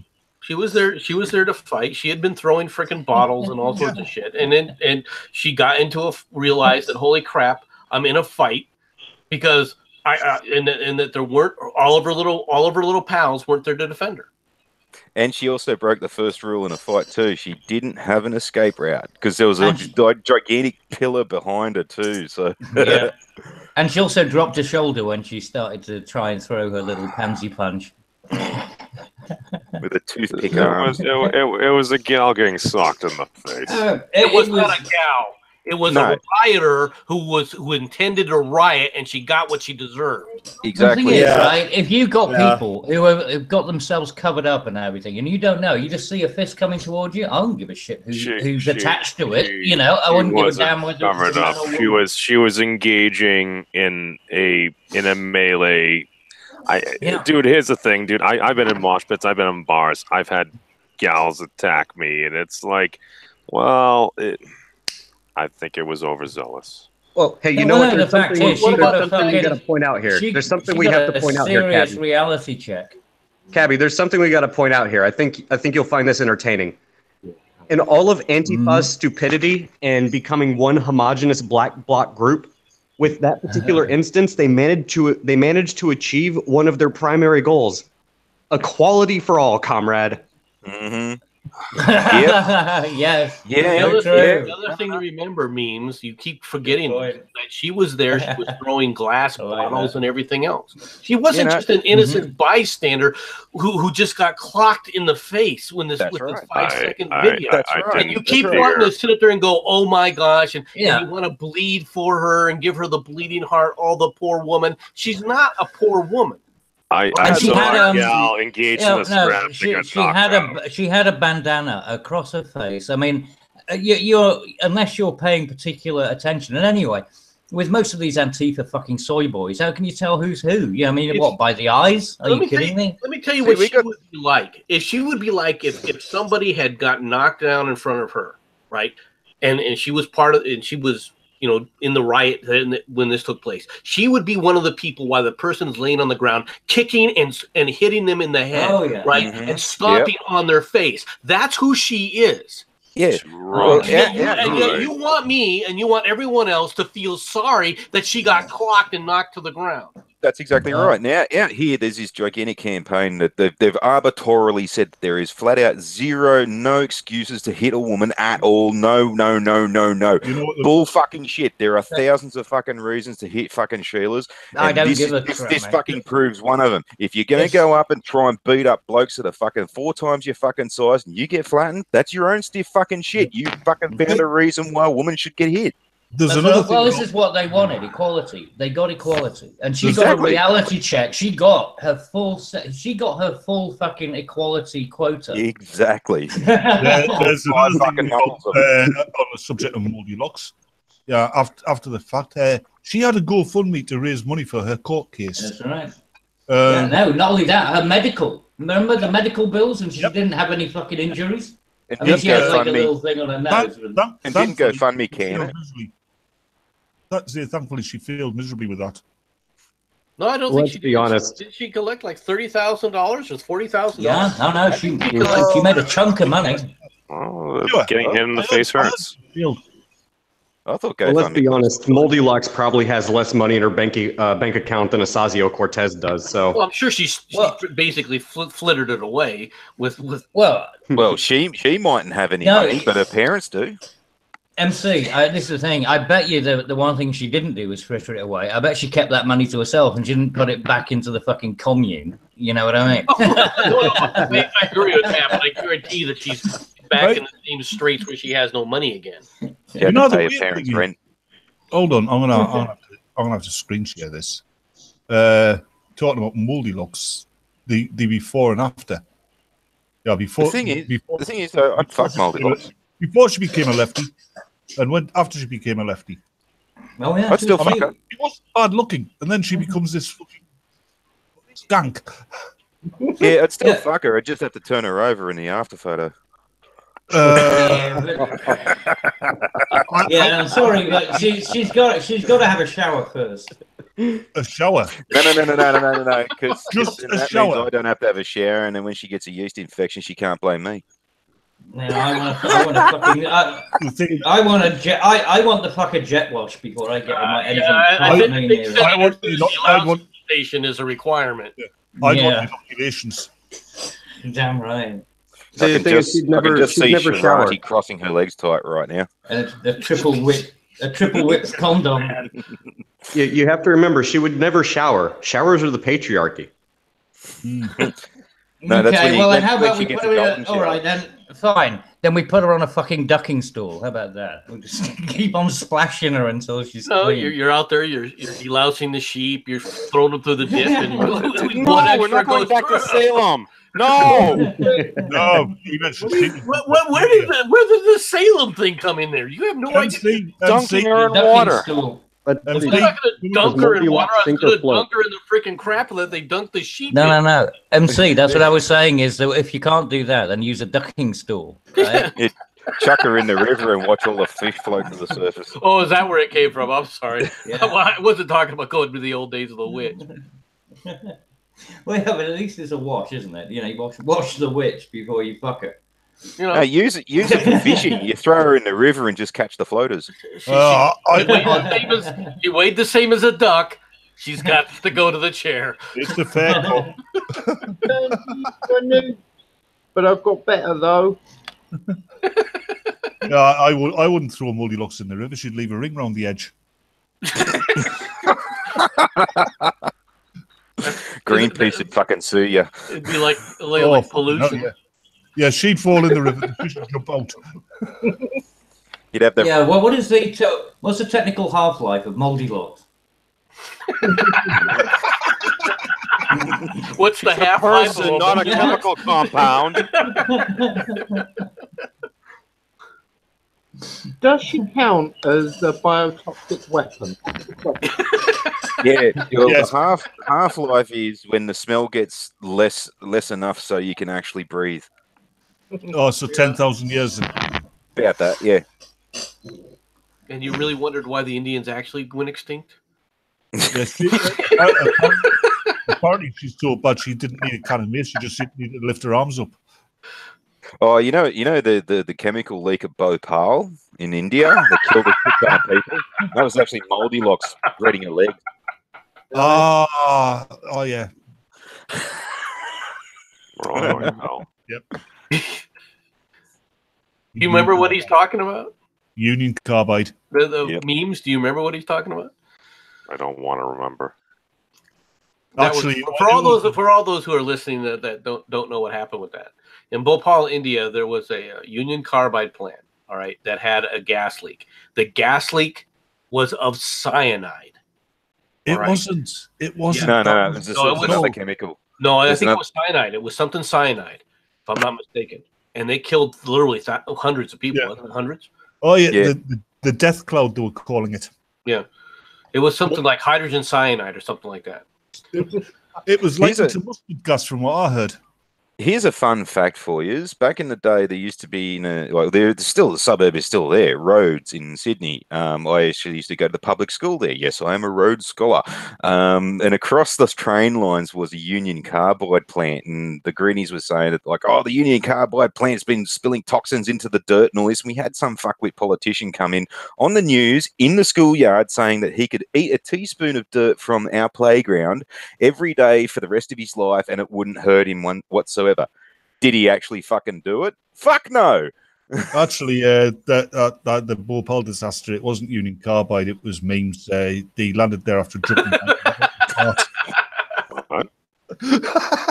No, it was actually MC testing out one of his drone launch weapons. What do you mean, one? Yeah, but would you go eat some fucking schoolyard dirt once a day? I wouldn't fucking do it either. Well, we had water I used to piss all over the place. Yeah, I wouldn't. Well, we had water execs from Flint, Michigan, saying the water is perfectly fine. Sir, would you like to drink this? Hell no. Will you drink it? No. Oh God, that's like. I'm sorry. I said hundreds. I meant to say thousands. 3,787 people died. Oh, Cabbage! What was the agricultural minister's name during the mad cow scare? And the cause was the methyl isocyanate. Oh God, I know what you mean. Yeah, because he was on the TV trying to prove that British beef was okay during the he was trying to feed hamburger. He tried to feed his daughter some hamburger, and she just wouldn't touch it. Yeah, that's right. Kept pushing the hamburger away. Yeah. He kept smiling like some gimp. It was embarrassing. So basically, he was trying to kill his kid. Yeah. So it's fine. Look, I'm willing to kill my own children. Why do I kill yours? Fucking making me pay child support.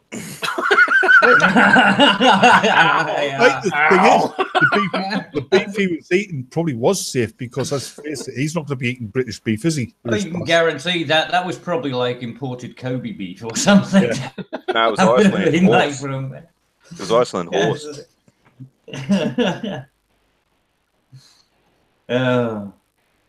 No, we've gotten way off subject. What was the subject we started this stream for? Billy the Kid. Billy the Kid. Cowboys.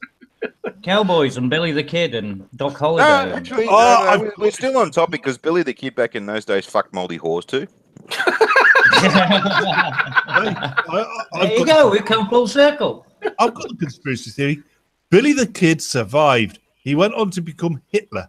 And then he survived, and then he had some gene therapy, and pretended to be Obama. Yeah, that's not funny. I'm laughing. Wait, He was Bin Laden first. No, that's sad. He was Bin Laden before he was Obama. That would Yep. work. It's all been a scam. They've been sitting up there just trading this one single individual around forever and a day. Hey, you cheat for them, wouldn't it? Wait a second. You're saying all these individuals are Bernie from Weekend at Bernie's? Pretty well much. They all have entourages. Yep. There's lots of commonality, right? Yeah, even Tupac This was is being the led 6 around by degrees two white to guys. Kevin Bacon or something like that. What this is what it refers to. Ooh. Yeah, even Tupac was being led around, just being held up by two white guys the whole time. Ouch. Oh, Tupac was a voodoo priest. Back the Weekend at Bernie's again, aren't we? No. Things have gotten quiet now. Wait, what? Yeah. Come on, MADDS. say something. No, I'm looking at the news on my phone. Prehistoric Swiss Army knife found in cave. Stunning expert. Yeah. Prehistoric Swiss Army knife. Ancient what? alien. Yeah, prehistoric. Ancient yeah, alien. yeah. Theory. I was wondering where I left that. I clicked on it. Let's see. Waiting for it to load up. It's time travelers something daft. Has it got a Swiss logo on it? Okay, an international team of experts has identified sophisticated stone implements in a cave in southern China, which they describe as the Swiss Army knife of prehistoric tools. Oh, clickbait fucking title. Yeah, but when they say prehistoric, it could be like one of those thousands of fucking YouTube videos that go, remember the things you would not know that were ancient, and they have like fucking hand dial telephones and fucking bloody toasters and fucking Well, like in this cars case, from the 80s. They're showing rocks that are, chips flake rocks. Exactly. So basically what they're saying is that they just had rocks. So the Swiss Army knife is just a bag of rocks. That's like saying we have prehistoric tablets from the 90s. See, we've deciphered it as AOL.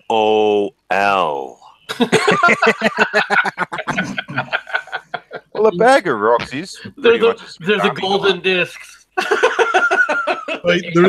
Golden discs.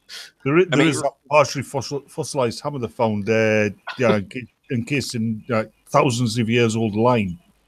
But that's lime doesn't mean anything. Yeah, I was going to say it's easily explainable. Lime deposits on an object, you leave it there for a year or two, and it'll cover it. Somebody will come along, crack the lime open. Look, I found an ancient hammer. I was wondering how they did that. Yeah. Well, lemons are good too. Oh, well, rocks are your old Swiss Army knife. I mean, you mill flour with it. You can fucking build walls with it, and you can make it into an arrowhead, and you can beat the shit out of wogs with it. I mean, yeah, you can keep Goldilocks away with it. Did you say wargs? Wogs. Wargs. No, wog. W-O-G. It's a Commonwealth term for someone from mainly the European continent. Oh. It's racist. Actually, absolutely. Proudly so. We even have a thing in Australia called a wog basher, which is usually a lump of wood. Actually, said generally a term for people of a more deeper shade of skin. Wait, no, leave the Oompa Loompas alone. No. However, if you ever hear an Aussie say slanger banger, that's not harming the wogs either. That's someone who likes to fuck Asian Sheilas. And by Asians, I don't mean the Indians, not the Indians, I mean the Curry Muncher Indians. Asians, like comes from Asia. The sleety-eyed fuckers. Yeah. I got that's something else that changed. When I was at school, we got taught that India was a separate. India was India. They were Indians, and people from Asia weren't from India. Now India's part of Asia. When did that happen? As far as I'm concerned, it's still the West Indies. After they fucked up the Bernstein Bears, I'm telling you, it's the Mandela effect. No, the Mandela effect is black people ruling South Africa. No, the Mandela effect. Yeah, well, so that's land seizures then. Yeah. That's the Mandela effect. It's When I went to bed last night, I owned this farm. What happened? When Nelson Mandela got released from prison, right, there used to be a Toyota commercial that used to be, "Oh, what a feeling, Toyota," and they'd jump, like, when the part Toyota was like, "Oh, what a feeling, jump Toyota," and like there was a bit of footage when Nelson Mandela was released, and there's all these black fellas running down the road, and they're jumping up and down and all this, and then they put the song over it, "Oh, what a feeling, Mandela." Yeah. Okay, so it wasn't funny. The easy way to explain the Mandela effect is human memory is incredibly unreliable. In fact, it's ridiculously unreliable. No, I say it's aliens. Every It's time aliens. every time you access one of your memories, you change it. It's a glitch in the Matrix. No, the aliens change it, and they don't anymore. Because I have my tinfoil hat on. Thank you very much. Your tinfoil Oh, it's beanie. aluminum. Your tinfoil beanie. Yeah, Mad Dodge is resembling a baked potato more and more every day. Nice. Ow. Ow. That's You have pretty to much earth it that Come tinfoil on, man, hat, by don't the you way. got to respond to that. You can't take that one lying down. What? I don't even really Hey, get the joke. come on, MC. Took the World Series lying down. Hey, hey. No, they sound up a bit. Oh, you My shut the potatoes fuck were up, fried. man. God. I'm talking rounders again.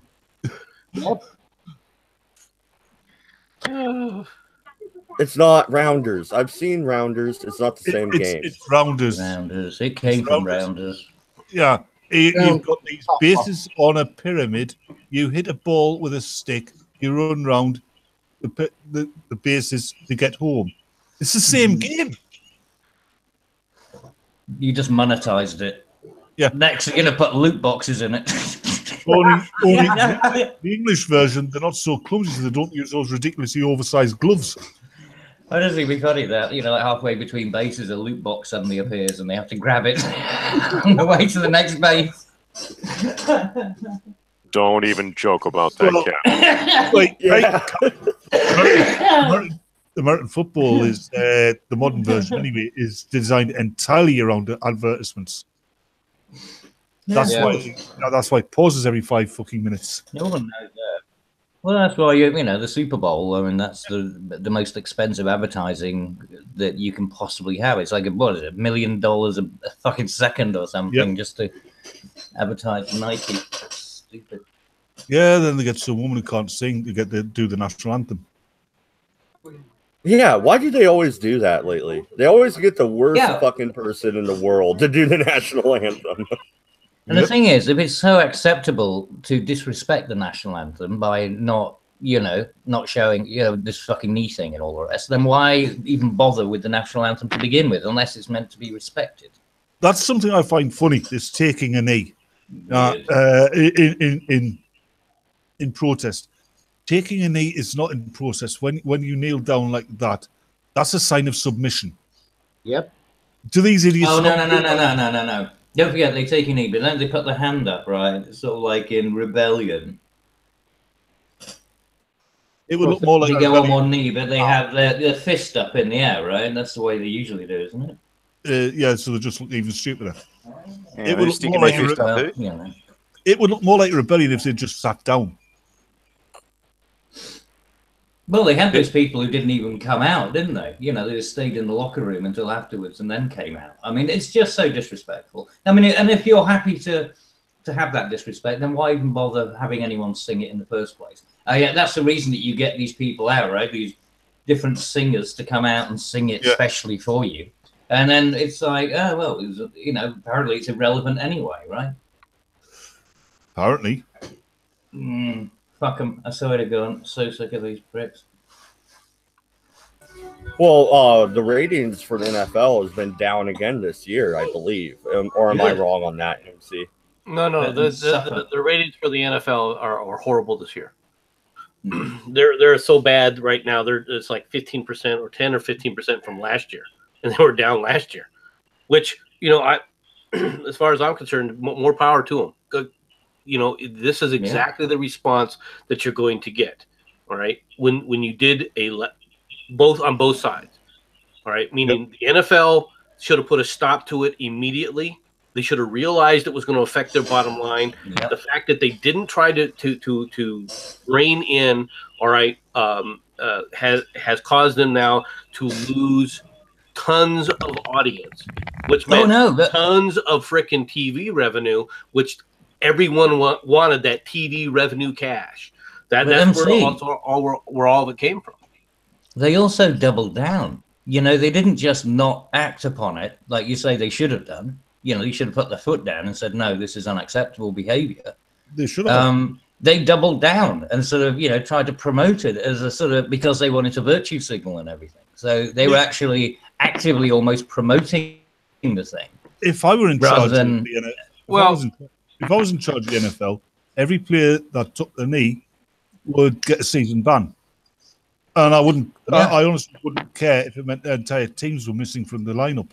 Well, if I was in charge of the NFL, I'd tell the faggot fucks to take all that padding and helmets and shit off and play it like a real man. Exactly. Yeah. The union. Hey, have you been watching the rugby union? The union, the players' union is what's driving all that to begin with. They're the ones that are driving it to the point where we want to keep the game, but we want to make it safe. Well, okay. Yeah. If you want to get to that point, you're gonna sit up there and kill the game, and that's what they've been doing. Yeah, the game has lost. People were already saying that they were not having fun watching the game anymore. All right, because they had sanitized it and they were trying to be too delicate with people. I mean, you have players like Tom Brady, right? And Tom Brady is a great quarterback. Now, the thing is if Tom Brady, being the great quarterback that he is, played 15 years ago, or even 30 years ago, right? If he had played 30 years ago, he would have survived 1, maybe 2 seasons, because he would have been freaking just hammered into the ground.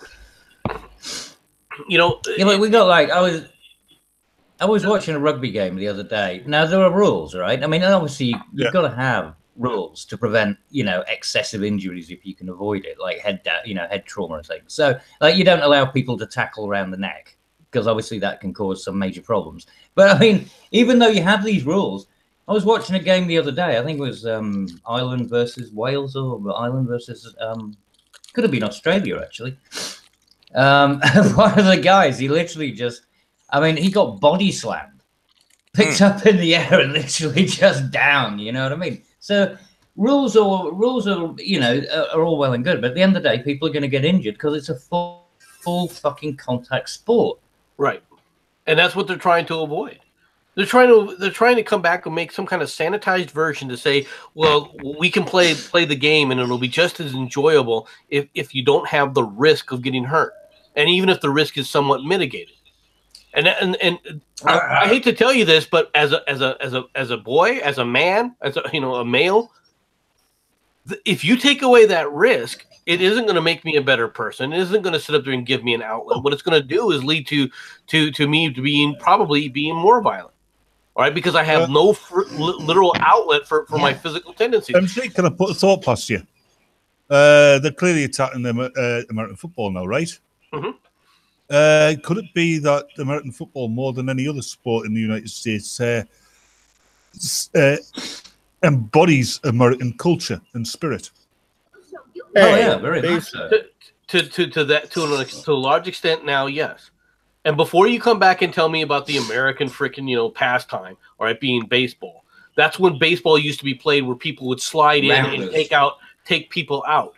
I was about ready to bitch about that. The new rule this year where you can't do a takeout slide at second base is ridiculous. It's fucking stupid. It is ridiculous. All right, it's not.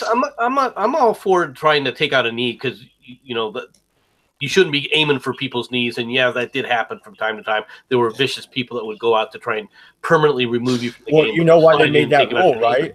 They made that rule because in 2017, Chase Utley, playing for the Dodgers, took out a guy from the Cubs, and he ended up not being able to play in the rest of the playoffs. Right, that rule was made because of my favorite team. Well, but at the same time, that slide that he's talking about wasn't actually that vicious. It just happened that the person was situated wrong when the contact came. All right, but that's what I mean. It was like that guy. There are other rules where a person comes in. It's like in soccer, you can't slide with your spikes up, right? Well, you have the same thing in baseball, right? You're not supposed to slide with your spikes up, all right? In the case that he's talking about here, the guy slid. Now, granted, he was a bit wide of the base when he was sliding, all right, and took him out, all right, because he was trying to disrupt the throw to first for the double play. All right, that's the purpose of doing it. But he wasn't trying to hurt the guy. All right, that's where the difference is. Yeah, MC, but that's exactly what, like, this guy who ended up getting body slammed. It wasn't intentional. It was just how the sort of kinetics occurred. You know what I mean? The way the two people collided. And that's kind of just how it was going to end up, just by physics. You know what I mean? It wasn't like it was necessarily intentional. It was a hard play. When you're playing hard, is in my opinion what they're trying to get away with. They're trying to do away with. But that's just hard play. Do people get hurt in hard play? Yeah, people get hurt in hard play. You're not going to sanitize it to like they want to do. You're not going to get away from it. The fucking thing is, we do that kind of shit. And the only thing we can't do is a head-high tackle, and we do it without padding.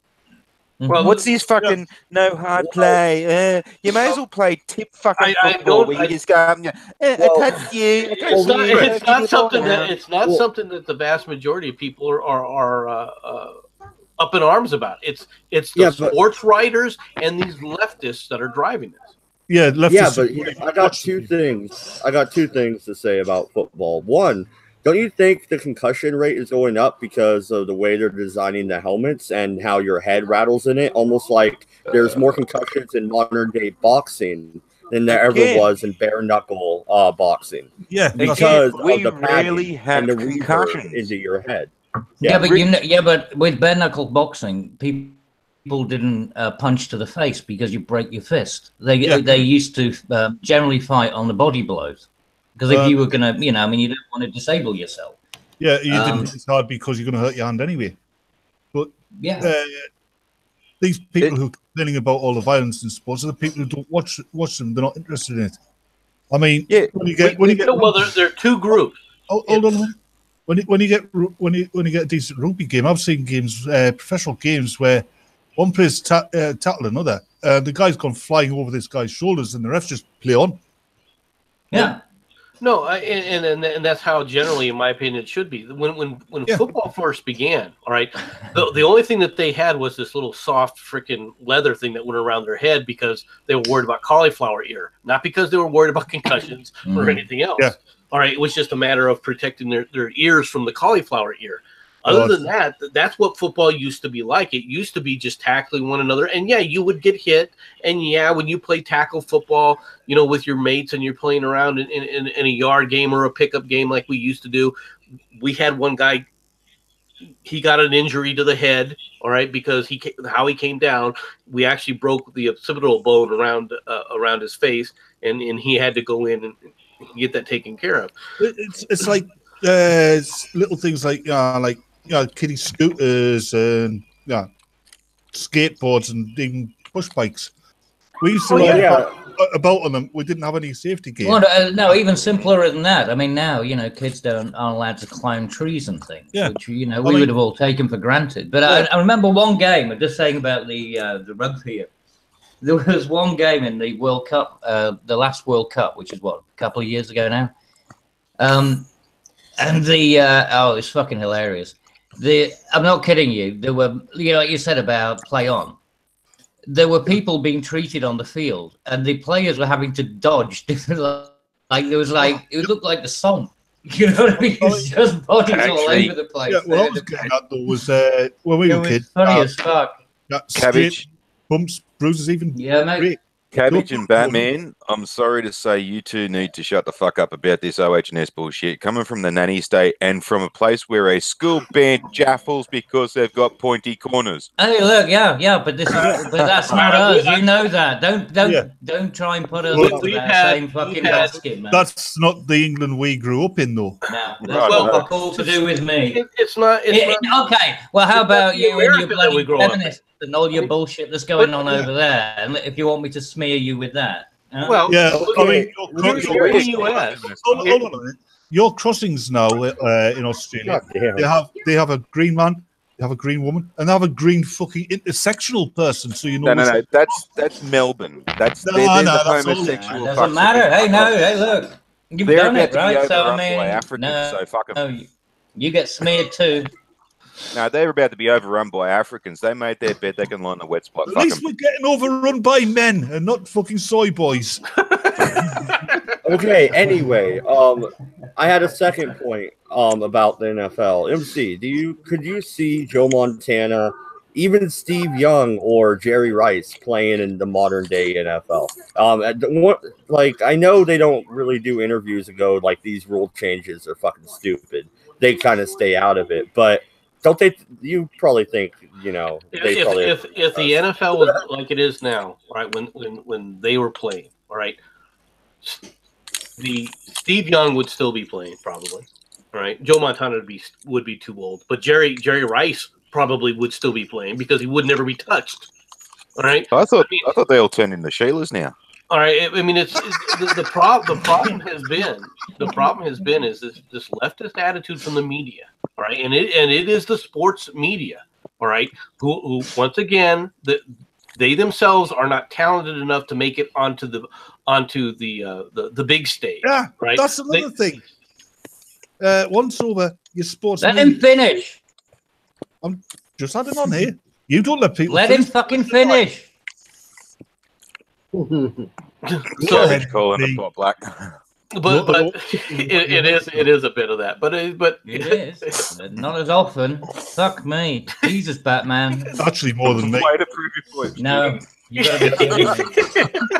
but no, these guys were not talented enough to actually make it on a regular newscast. Right, so they go into sports newscasting where they take the same ideology that they've been brought up with, that they've been weaned on from all these quote unquote journalism schools, and they want to talk politics. They don't want to talk sports. They want to talk politics. So they look for ways to always put in some kind of political tint to it because they themselves feel like they're real journalists. Look, I want to talk about something serious. They're not even interested in the sports. Is that why ESPN is falling apart? That is one of the main reasons why ESPN is falling apart. Do you think Jemele Hill gives a rat's ass about a game she's watching? Half the time she can't even talk about what the hell she even saw in any kind of coherent manner.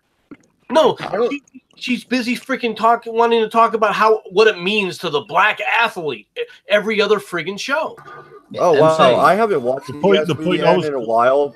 Well, real quick, I haven't watched ESPN in a while. I did watch MLB Network, where Baseball Today, and they all knew their shit about baseball. So I didn't really know that the politics was really seeping into ESPN that bad. And now you can see it wherever it goes. It's through all of them. All the sports media is the same when it really comes down to it. They're all freaking leftists talking to leftists. When push comes to shove. Give me a sportscaster, any sportscaster that you know of, all right, that has quote unquote conservative tendencies. Right, MC. The point I was going to make is once over, sports commentators, sports journalists, and that you came from the sport that they were reporting on. Exactly. Now, like you said, they come from university. What about that one dude from around the horn, the white guy? Everybody hates him. What's his fucking name? It doesn't matter. He's a white guy. No. MC, come on, around the horn. You remember that? I'm trying to think of which person I'm trying to understand which person you're referring to. From the guy from Dallas. I think so. Yeah. All right. He's a diehard leftist. Have you ever listened to or read any of his columns? No, like I said, I don't watch ESPN you can watch these things and you start to realize very quickly they're all out of the same mold. It's like they're people that are just jerking each other off with the same commentary. But I was going back to this idea of the people actually coming out of the sport. Having a commentator that has some relevance to to what they're talking about. Watching some of the rugby, I mean, It's been quite amazing. You got this woman, nobody knows who the fuck she is. Apparently, she suddenly knows things about rugby. And then they cut to her, and she's reading a fucking script, literally on a piece of paper. Yeah. She hasn't got a fucking thought in her head. She's not dynamically talking. They just go to her for her opinions. She reads a script, and then thanks very much for that. And then they go back to actually, you know, commentating. Because that's like, well, we've had the women's opinion. What about some of the old football players that are doing commentary? Like, I think Steve Young works for the NFL Network still. That's not football, that's hand egg. Whatever. But there's him, there's Jerome Bettis or whatever, the bus. Doesn't he work for ESPN? I don't know if he works for ESPN or not, but you don't see them as running one of their major shows, do you? You don't see it. Take a look at SportsCenter. Are they the headliner for SportsCenter? Their flagship? Oh no, they'll bring them in every once in a while. Yeah, I hear you. Yep. And MC, the thing is, even if they were, and even if they did hold conservative viewpoints, they wouldn't dare express them on air. And that's another thing. If you express anything even close to a conservative viewpoint, they'll get rid of you. That's what happened to Colin Cowherd. To be honest, Colin Cowherd is a leftist, and yet he expressed a somewhat conservative viewpoint and was dismissed. All right, from ESPN as a result. That's what happens to celebrities as well. Yes. Well, is Monday Night Football even a thing still, or did that tank completely? I don't know of anybody that watches Monday Night Football because it's only on ESPN. Who watches it now? Yeah, they should have never taken it from ABC. That was the stupidest thing they could ever do. Disney makes a lot of bad decisions. Take a look at Star Wars. Disney owns half of the world. Yeah. Yes, and they're already in talks about the other half. There is one sport that we've been tiptoeing around and haven't mentioned. I'm not the biggest fan. I do have a video game of it, but hockey. They're still allowed to fight, right? I mean, nope. What are they, like 80% white, 90% white? I mean, show me like an Asian hockey player. I want to see it. Well, hockey is another one of those games, like a lot of them. I mean, size is important. How many Asian basketball players are there? There's a handful here and there. Yeah, I was going to say there's an exception, not the rule. MC, don't be so dismissive, because the Japanese rugby team is getting really pretty fucking good. I mean, they're tiny, right, little fuckers, but by God, they're quick, and they just have different skills. You know what I mean? Like, you can't take them down. Hockey's a different situation. There's duck underneath. Well, yeah, but you have to be beefy to be a hockey player. You've got to have weight behind you to absorb the blows in hockey. Either that or you're really fast and don't get hit. Well, that's what I mean, and that's what I'm saying. That's what you get with these fuckers, because they are nimble as hell, and they just sort of like slide underneath, or they're just like they're really good at sidestepping and things like that. It's quite amazing. Cabbage, I mean, terrifying me. No, just they got their ass handed to them. Go on. No, I'm saying they got their ass handed to them when they played England, but still, the margin was from the way that they've progressed, like going back to the World Cup, they kind of surprised people. Then they had a surprise win in Cardiff, and then they came back. I mean, okay, like I said, the ass handed to them, but they put up one hell of a fucking good, competition. They are getting so much better at these things. They're just adapting. No, I'm cracking up, dude. Aunt Jack in the chat says, we ain't stupid enough to play hockey. Yeah, that's a sport you need padding for, and a helmet. Oh, you do. Yeah, but that's because you're landing on concrete effectively. Yeah, and you're beating the shit out of each other with the sticks. Yep. Well, yeah, that's it. And body slams and things like that. Protection now, see, like I said, I don't really watch hockey, but is that a sport I should start watching? I mean, it kind of sounds like it. Oh man, yeah. Do you like the violence? That's what it comes down to. They actually have a player that's whole purpose is to just beat the fuck out of other people. Yeah, you do have the enforcer. That is true. I tell you what, Mad Dodge, before you make your decision, watch a film called Slapshot. That'll get you into it. Please. That was horrible. What was that one that Stifler was in and he played the enforcer in that one? Well, maybe. All I know is we have a local radio personality, and he actually used to be the enforcer for the Bruins, Lyndon Byers. His claim to fame for almost 20 years was that he had scored the last goal in the Stanley Cup series that the Bruins played for. He was a defenseman, and they were losing, and they had pulled the goalie, but he didn't end up scoring until we won the Stanley Cup several years back. MADDS, seriously, look it up. Slapshot is a great film. It is what's his name? Paul Newman. Yeah, and it's funny as fuck. The twins are the most hilarious. They're lethal. they look like really harmless guys, and they're lethal. And it's like when they go in the hotel room, and he's checking in on them, and they're playing Scalextric. Playing fucking car game. Yeah, it's funny. I'll check it out. Yeah, come on. No, the only hockey movies I've ever seen are the Mighty Duck movies. That's it. Oh, no. So, yeah. Slapshot's an adult, but yeah. I mean, come on, MC. You can't knock it that much. It has got some real fucking chuckles in it. Class film. There's some decent. Yeah, it's not as great. It's over. You're overrating it. Put it this way, it's better than. I will say this. Slapshot is a movie that you either really love or you really don't like it. And I really don't care for it. MC, it was better than Rollerball. Yeah, damn right. And that was Paul Newman as well, wasn't it? You think it was better than Rollerball? Then Rollerball was really a political commentary. Yeah, I actually like Rollerball. I thought it from a political commentary standpoint. I thought it was actually, and that was. Of course you did, because it was authoritarian. That wasn't Paul Newman. That was James Caan.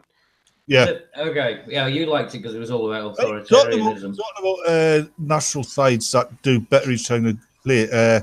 The Americans in the World Cup, every time they play, their side is better.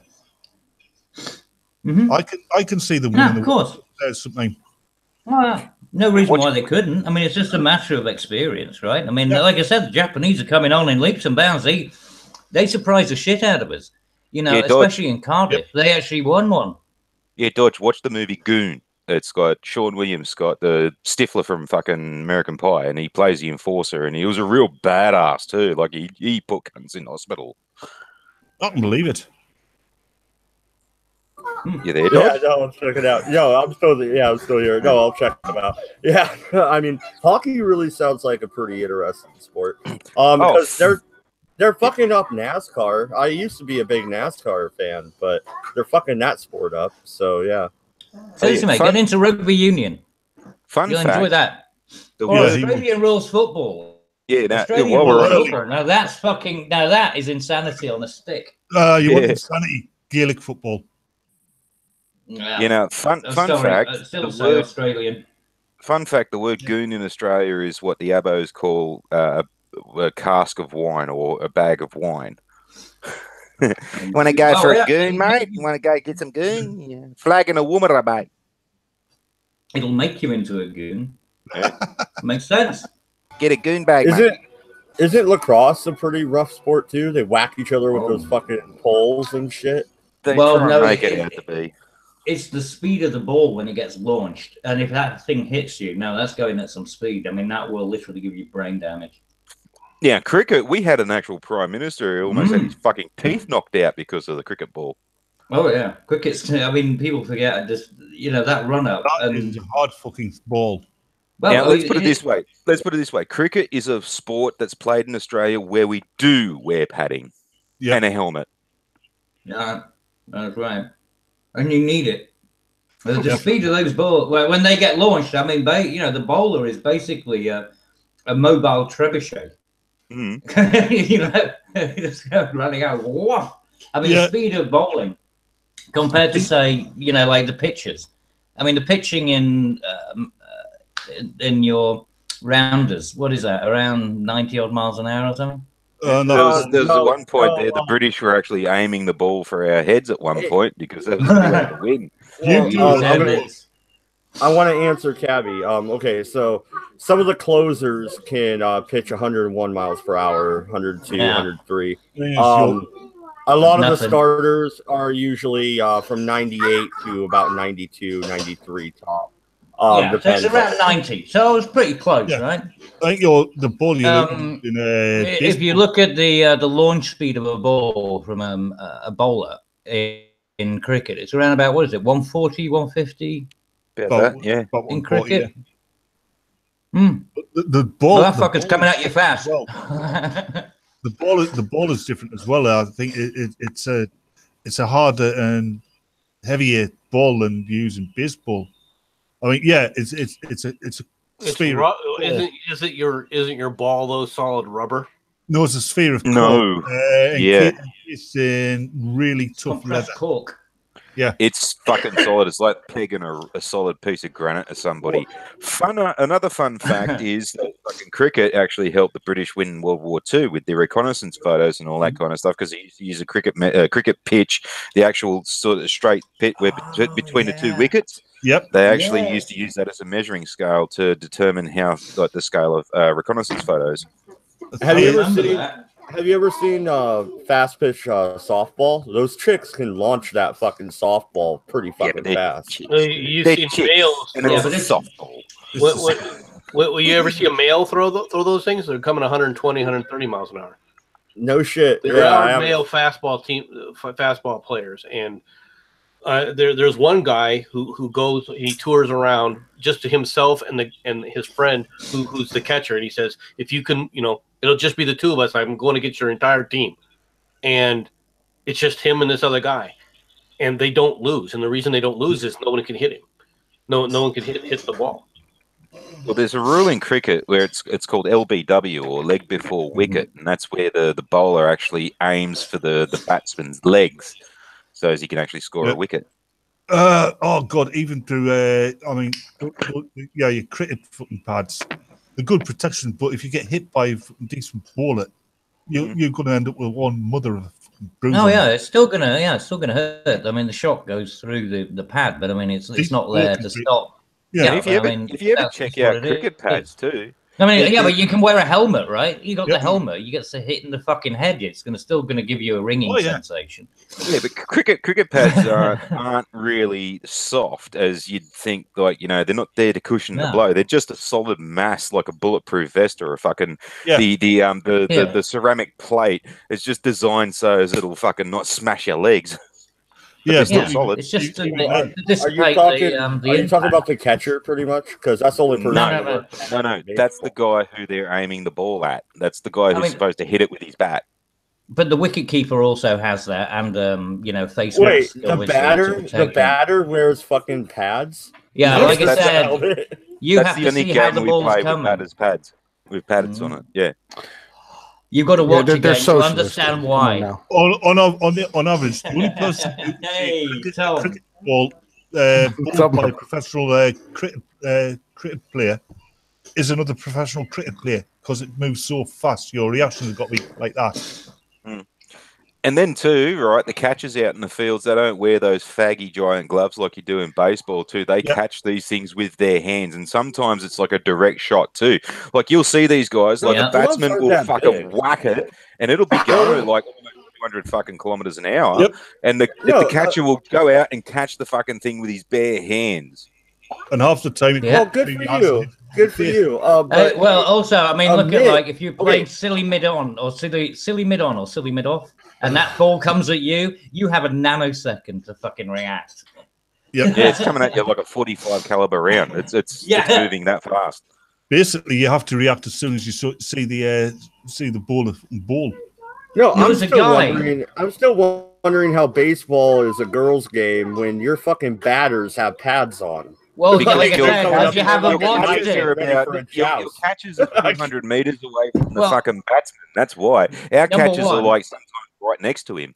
Well, you got to remember also, MADDS, you're getting things mixed up. All right. See, they actually think girls are tougher than guys. You know what I mean? Because that's the European way. When in the fuck did we say that? I mean, I just had a ramble about how there is thousands of excuses to punch a fucking woman, and now you're saying, "Oh, women are tougher than men." No, fuck off. That's why there's a separate sport for them. Seriously, that's why they play you got to softball. see. The reason for those pads is for a very good reason. Trust me, you ever played it, you'd know. Because the thing is that the ball actually gets ricocheted off the ground, so it's coming at your shins and stuff. That happens in American baseball too. Yeah, well, exactly, and people get fucking seriously injured. But the thing is, you got to be able to put up with being impacted a lot of times by a ball, right? You could be there getting hit countless times, you know. We try not to hit our batters. You know, we attempt to actually throw in the strike zone. But you see, ours don't just hit it and run away. Balls pushed at them, right? Your faggy baseball players only have 4 balls pushed at them. We could have a batsman in for over 100 times. Yeah, and that's because you got to have all those tries to be able to hit the ball. You know what I'm saying? Like they have to continue to give them chances. And then on top of that, dude, our pitchers pitch 105 mile an hour fastballs. 105 is fuck all, man. 140 plus is standard for a cricket ball. I'm gonna look. There ain't no way y'all throwing 140 plus. Yeah, but we don't pitch it like you do. You got to look at how a bowler actually bowls. He runs up. He's got like about 50, 60 foot run up, and then he flings it over the top of his head like a trebuchet.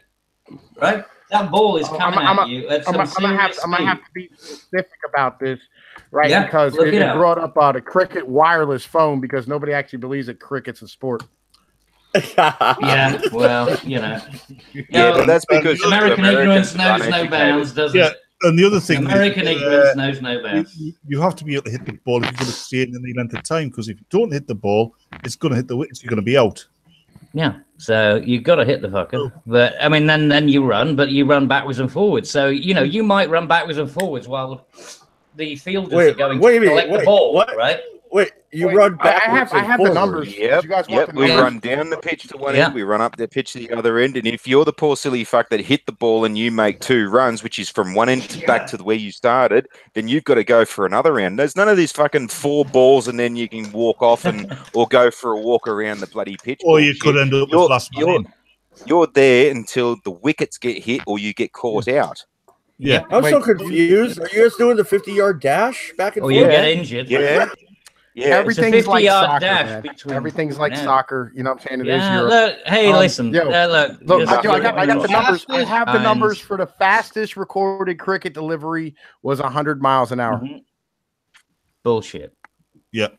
Bullshit. I'm looking at it right now. The fastest. Absolute bullshit. Yeah. What is that from an American website? Yeah, that's your gay-ass American fucking internet there. It's trying to make out that fucking baseball's more hardcore than everything else. Baseball's record is 109 miles an hour. No, I'm sorry, mate, but I've actually seen it being recorded when they did one at Lord's Cricket Ground, and they have a bad time. You know, they have a bad time measuring the difference between. They had one of the. No, we don't, because we use miles per hour. Thank you. No. I know what it is, Cabbage. I know what it is. And by the way, we're the ones who invented the fucking imperial measurement system. So shove that up your ass. No, I know what it is, Cabbage. You gave it up to the fucking Russian army. Hey, we invented fucking feet and inches. So you fucking tell us. You invented the term soccer as well because you didn't want to use football. We also invented America. Yeah, we did. Yeah, and then you let the commies take over, and you fucking gave that shit up. All right. And that's why our flag's on a fucking moon, and you guys are just some bullshit island who doesn't even. You have like a condo somewhere. See, that's the whole goddamn empire. Hey, Penoid, where the fuck do you think you came from in the fucking first place? I believe it was fucking England. I came from Rome. No. My family's from like the bottom of Sicily. We just got here like 40 years ago. Wow. Century. Real quick. Oh my God, now you're talking Italian. Holy shit. You couldn't get even worse. Yeah, I mean, throw your hands talk up about going down the barrel. Yeah. Gabby, hush. I'm going against my own sport here. I looked it up, Penoid, and the fastest deliveries recorded in cricket. God damn it. Fuck off, Cabby. 161.3 kph. Convert that to miles per hour. What's miles per hour? 100 miles an hour. No. That's 100. No, 60 miles an hour is 100 kilometers an hour. 160 kilometers an hour is approximately 100 miles an hour. 100.6. That makes me feel better. I thought I was proving their point. I'm not. Yeah, fuck off, Cabby. You lose. Yeah, he was metric. Exactly, home. Like all that communist metric system. The only reason I learned metric is so I could sell coke. All right.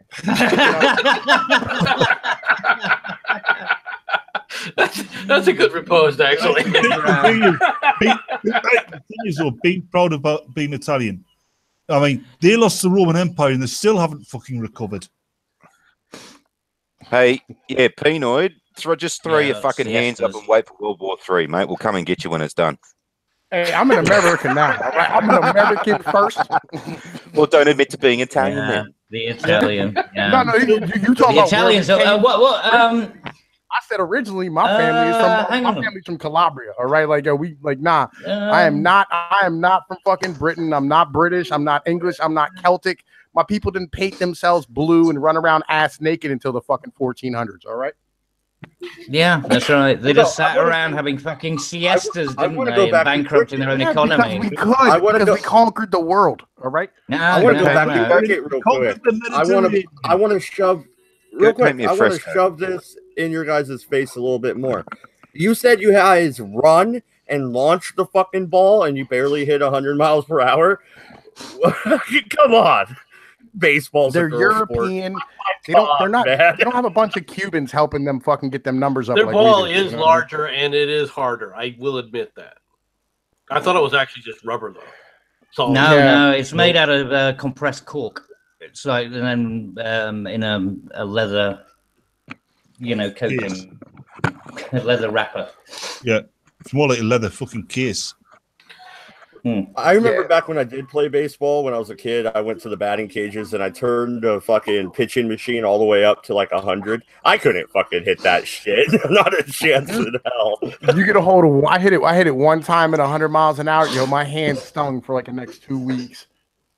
And that's it. It's 100 miles an hour. And what is the distance, though? I mean, that's the problem, right? It's like 100 miles an hour is fine as long as it's going to be slowing down en route, But it's you got no. That's the reaction time. It's like people who do Formula One cars. The Formula One racing. The reaction. Well, no, they measure hours. Blowing. They measure hours at the batter's plate at 100 miles an hour. Huh? They measure hours. Where they're hitting the ball. They measure it at 100 miles an hour. Yeah, the pitcher is 90 feet away.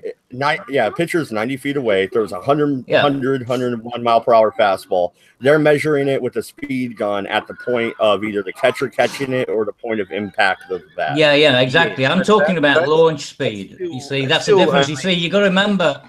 Now, a cricket ball is bounced off the ground. You see, that's the reason that the actual launch speed of a cricket ball from the hand is about 160 miles an hour. No, it's 160 miles an hour. When it's 100 and it's when it leaves the hand, it's not. When it hits the ground and rebounds, obviously a lot of energy is taken out, right? And so why don't you go fix the game and stop bouncing the fucking ball? Well, because because that's the whole skill of it, right? Because what you can do is it's got a seam on the ball. And so that's part of the skill. It's how you can spin the ball so you can try and fox the batter. So you can get round, you can literally bounce it and then get an angle off the ground. And so the batsman thinks it's going in one direction. He swings there, and then suddenly the ball bounces off in a different direction. Okay, so Penoid. How long does a full game of baseball go for, Penoid? That actually it depends, man. Like there's games of baseball that's went for like days. Right, and then there's games of baseball that are done in like 3 hours. Just your average basic bullshit normal game of baseball. Like 3 hours. Average game, right? Yeah, about 2 to 3 hours. Typically can go for a fucking week. Yep. Typically. Normally, y'all need better games. We have 2020 series that go for 20 hours.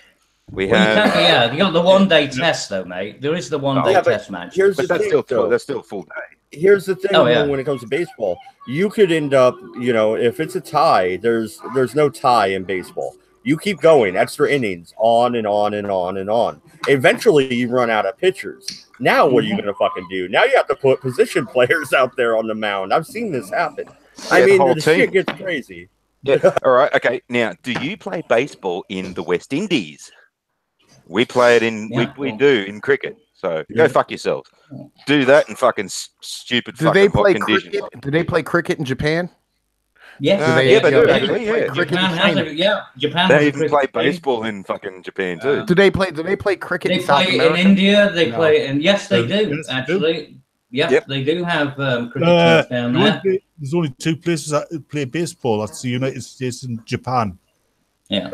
And then South America, Mexico, all the Latin. All right, Pinoy, Cuba, look, again, you like Cuba, your Google. Puerto Rico, Canada. No. Canada? Look up your Google, Anybody? and Canada Jays? has cricket teams. Yeah, but just like the Victorian NRL teams, we don't count the rest of those little small fucking places. There's only New South Wales and Queensland that play NRL. But mate, look, it's the same thing with rugby, right? I mean, how many countries play rugby? You got, I mean, obviously the whole each country in England. Then you got, I mean, the French, all the hardcore Italians. ones. But then you got Australian. Yeah, I mean, you've got Samoa. Hey, you British seem to be taking the football. I mean, they keep going to London every year, once a year. Yeah, no, you guys take but we invented people like bloody Jared fucking Haynes. You take rapists like Jared Haynes to go and play fucking AFL or NFL because you can't fucking have people hard enough to fucking play it without fucking pads. Yeah, well, David Beckham had to come over here and contaminate our stupid soccer league, which teaches how to play it. You mean? Yes. By the way, we're not taking him back. You got him. Or his wife. I'll have his wife. You can have the rest. Actually, when she was in the Spice Girls, I would have had his wife. I don't mind fucking a skeleton. It's always good when you hear the teeth rattle, isn't it? No, I just like to see the imprint of my cock going in and out in her belly. I think you need more like the imprint of her belly on your cock. Like a fucking scene from Alien and shit. Yep. Hang on, I might be able to squid out a belly button. Hang on. It'd be more like a scene from Porn of the Dead. That's right. No, the minute you come out of a belly button, you know you're going a bit too far. What are you talking about? No. When she starts coughing at the mouth is when you got to worry. No.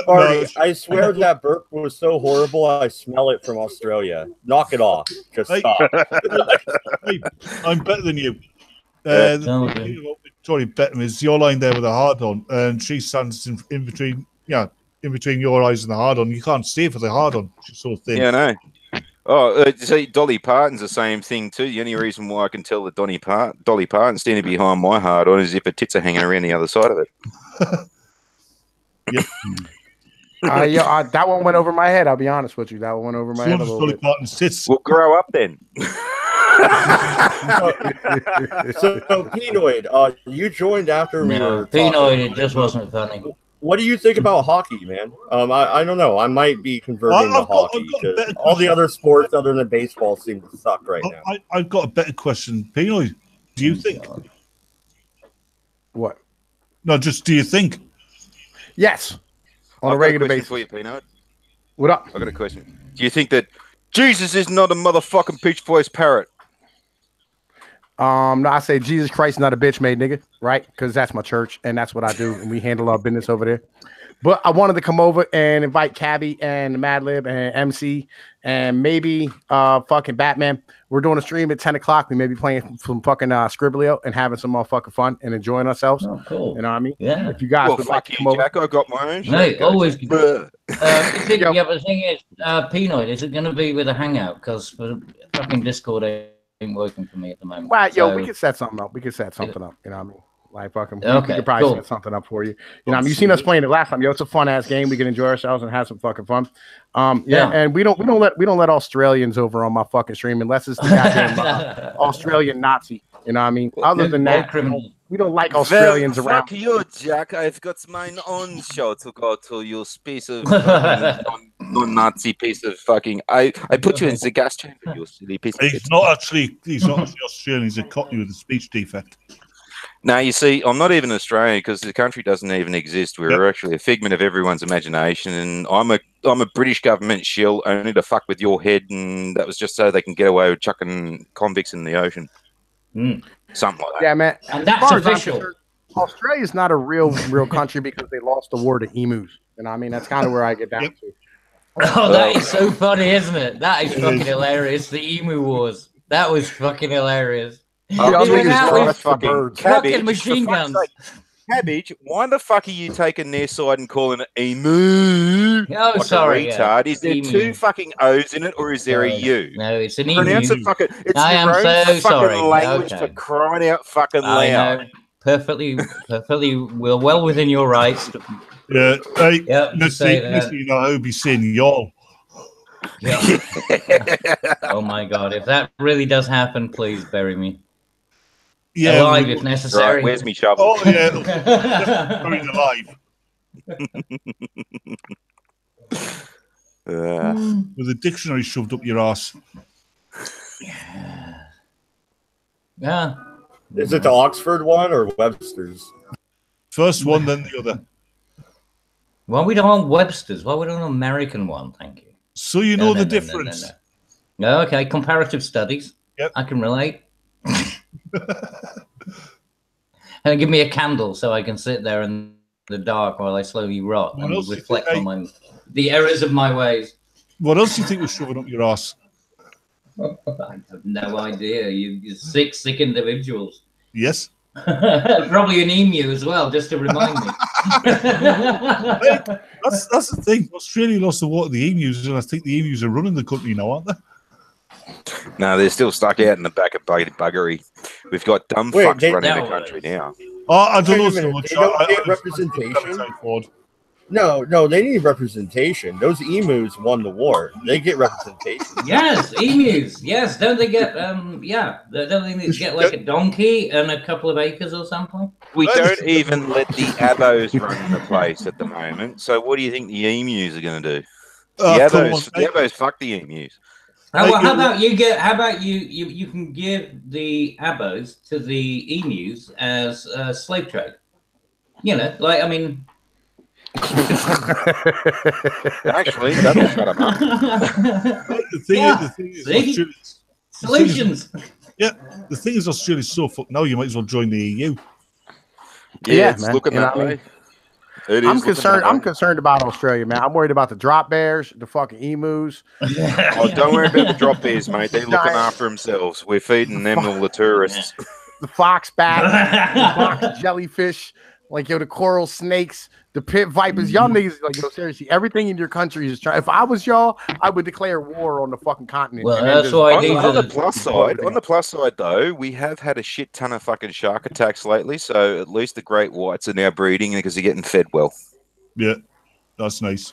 Well, again, that's no shit. That's no shit neither. That is not no bullshit. Fucking like Australian stereotype bullshit. Like we've actually had like a shit ton of shark attacks lately, and it's like abnormally high. I'm wondering, is it great white? Help you take on the emus. And I mean, I'm wondering, is it great white or is it tiger sharks? Tiger sharks are the more aggressive species, actually. A couple of them have been tigers, a couple of them have been nurse sharks, and a couple of them have been white pointers. I want to see an emu versus a tiger shark fight. Oh, that'd be easy. The shark would win. Just drag it underwater. No. Depends whether it's on land or not. When a crocodile fucking grabs onto its prey, right, it spins around and around and around. It's called the crocodile roll. Do you know why they do that? Because after 40,000 years of eating Aborigines, they've learnt they need to wash their food. That was grimy as fuck. I'll be honest with you. Goddamn. See, look at that, man. Every Australian's a racist, too. That's the other half of that. That's why they don't trust fucking Australians. I'm going to live up to that stereotype. Yep. I've already talked about bashing wogs and fucking slaphead gooks and fucking the difference between curry munchers and Indians. Fucking what else? Zipperheads. Don't forget zipperheads. It's important. You got to talk about zipperheads, too. Slanger bangers. That's it. That's the one I was saying. Yeah, if you ever hear us talk about a slanger banger, we're not talking about beating the shit out of an Asian person. We're actually talking about fucking them. What about chinks? You haven't mentioned chinks. Yeah. That's a slanger. I got to roll out. Slangers. Oh, right. Okay, that's what you call them, right? I didn't realize. Oh, no. We got tons of names for them. There's slangers, gooks, fucking chinks, fucking nips, fucking God, you name it. We got it. I thought gooks was more for like the Vietnamese or the Koreans or whatever. Yeah, it's kind of just kind of got generic out here. All right. Well, you know, one of my favorite specificity, mate. Wait, are we just pinning through the freaking racist handbook? What's going on here? We're ensuring that you don't get monetized yet. I haven't talked about fucking kikes yet. That's true. One of my Australian films is called The Odd Angry Shot, about the Australian SAS in Vietnam. Oh yes. There's this mad fucking scene in it, right, where the main character's going to Vung Tau for their like leave, and they're like there's these two Yank soldiers, two black fellas, and they're diddy bopping like no shit, diddy bopping through fucking Vung Tau, and they're like, this kid comes along and say, "Oh, you exchange money? I give you good money, NPC," and then like one of them just gives him a brush to the side, goes, "Piss off, slopehead." Yeah. That's the two guys who started. They got together and they were having the fight between the spider and the fucking scorpion. Yeah. the Aussies stopped on the fucking the American scorpion. Which film is this? The Odd Angry Shot. The Odd Angry Shot. Which cool angry shot? Okay. Oh, check it out. Brian Brown, his fucking spider loses to the scorpion. He goes, unfair, and then you just see this foot with a flip-flop on it just go straight into the bucket and squash both of them, and then a big punch-up fucking starts, and like John Jarrett, the guy who plays the guy who plays the guy from Wolf Creek, John Jarrett, he's in it and he's really fucking young. It's not the cool it's the odd angry shot. The odd angry shot, right? Yeah. So, I mean, the thing is that some of the things that you're mentioning, some of the things that you're mentioning, I do seem to remember, but I can't. I mean, the name of it. Maybe it's one of those things you just, it just happens to turn up on TV or something. It does ring a bell. The first time I'd ever seen it, right, it was the first time I ever heard Graham Kennedy fucking swear, and it was this part where they go into this post office in like the Vung Tau fucking depot, and there's this bloke who used to be on a TV show called My Secret Valley, and I used to only know this guy as fucking Mr. Cribbins, and he plays the postmaster, and like they walk in, and this bloke's fucking Mr. Cribbins is ignoring him, and Graham Kennedy leans over and he pushes the return button on typewriter, so it goes ching. The bloke looks over and Graham Kennedy goes, "Where do we get our money changed?" Mr. Cribbins goes, "That's where do we get our money changed, sir?" And then Graham Kennedy goes, "Oh, do beg my pardon, where do we get our money changed, sir?" And then Mr. Cribbins goes, "Oh, you guys think you're fucking all this because you've been out in the bush and all this kind of shit. You fucking who the fuck are you cunts anyways?" And Brian Brown just goes with a stupid grin on his face, "Special Air Service. Oh, you guys think you're fucking good. You're nothing but fucking tin heroes." And then Graham Kennedy's, "Get fucked." And then Cribbins goes, "What?" He's like, "You get fucked, you beer swilling sack of shit." Right, that's it. You're on a charge. And then Graham Kennedy starts walking around the counter. He's like, "Yeah, well, you better make that fucking murder, mate, because I'm going to knock your fucking head right off." And then the lieutenant comes in. "Right, what's going on here?" "Oh, nothing, sir." "Right, you lot, fuck off. Do you want to press the charge?" I suppose you could tell us where we get our money changed. I like the bit. It doesn't make any sense though, because I mean, the one thing you're not allowed to do is if you're in the SAS. I mean, you're effectively in. I mean, it's Secret Service, right? You don't announce that you're in the SAS. I mean, hell, they keep people's identities secret even after they've left. This was on a military depot, though. This was on a military depot. They were carrying beige berets with the winged dagger, so it was kind of fucking obvious. Right. Yeah, all right. If they were badged up, I can understand it. The part that sticks in my mind is the army chaplain when he's retiring. We've got to embarrass him. What we're going to do? We'll make him a wanking machine, and we'll present it to him. Leaving parade. So they present it with all formality, and he's sort of like, "Oh boy, I'm touched. I don't know what to say." Yeah, this is the best fucking wanking machine I've ever been given. Boys, it's not often in this army that I feel included, and as an outsider, I do really appreciate that I feel included, and it's not often like this that I get a gesture that makes me feel really included. And I must say, boys, that this is the best wanking machine that I've ever been presented with. Thanks, fellas. Got to go. See you, fellas. He walks off, and then they all go, "Hooray for Padre! Hooray! You see, hooray for Padre!" Like I say, that's why I remember it. This is why I remember it. There were little pieces like that that definitely jump into memory. Well, when did it come out? How long ago? Oh, it was 1978, I think it was, or 79. It was somewhere between 78 and 81 or something like that. It was filmed in Victoria too. Sure. Definitely. It's definitely ringing bells. There's a deleted scene at the end where they try and take this bridge and they get ambushed, and someone throws a phosphorus grenade, and you see this like they actually got proper Vietnamese people to fucking play the enemy too. And this bloke's running around, and he's fucking on fire, and then someone goes, "Just shoot him." It's like, nah, fucking let that little cunt burn. Yeah, in a lot of ways, it reminded me of the Virgin Soldiers. Only with more swearing. It's fucking Australian, isn't it? There's a fucking awesome bit in it where they're just about like they're sitting there in ambush, and then one of them just sort of goes, "Geez, I wish I had a Passiona."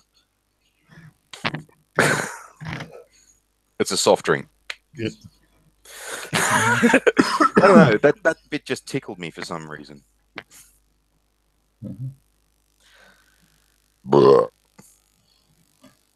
Nice shooting, Tex. Yeah, I'm talking about Australian fucking movies and TV. Yeah, Clive James once he was doing this. When he was doing his Clive James on television. He's doing about the difference between English soap operas and Australian soap operas, and showed this clip in this Australian soap opera. I don't know which one it was. It was like the 70s. And you got this you can hear this old woman swearing her head off about her husband. And she comes marching out of what presumably is a bedroom, across the living room into the outside with this fucking inflatable sex doll under her arm. Only in Australia. Yeah. Now the best, one of the other good bits in the Odd Angry Shot is the rifle range scene, and the guy's just sort of like, "What's this?" And one of them goes, "Yeah, you're the worst shot in the unit," and the bloke just retorts with, "Yeah, great fuck butt."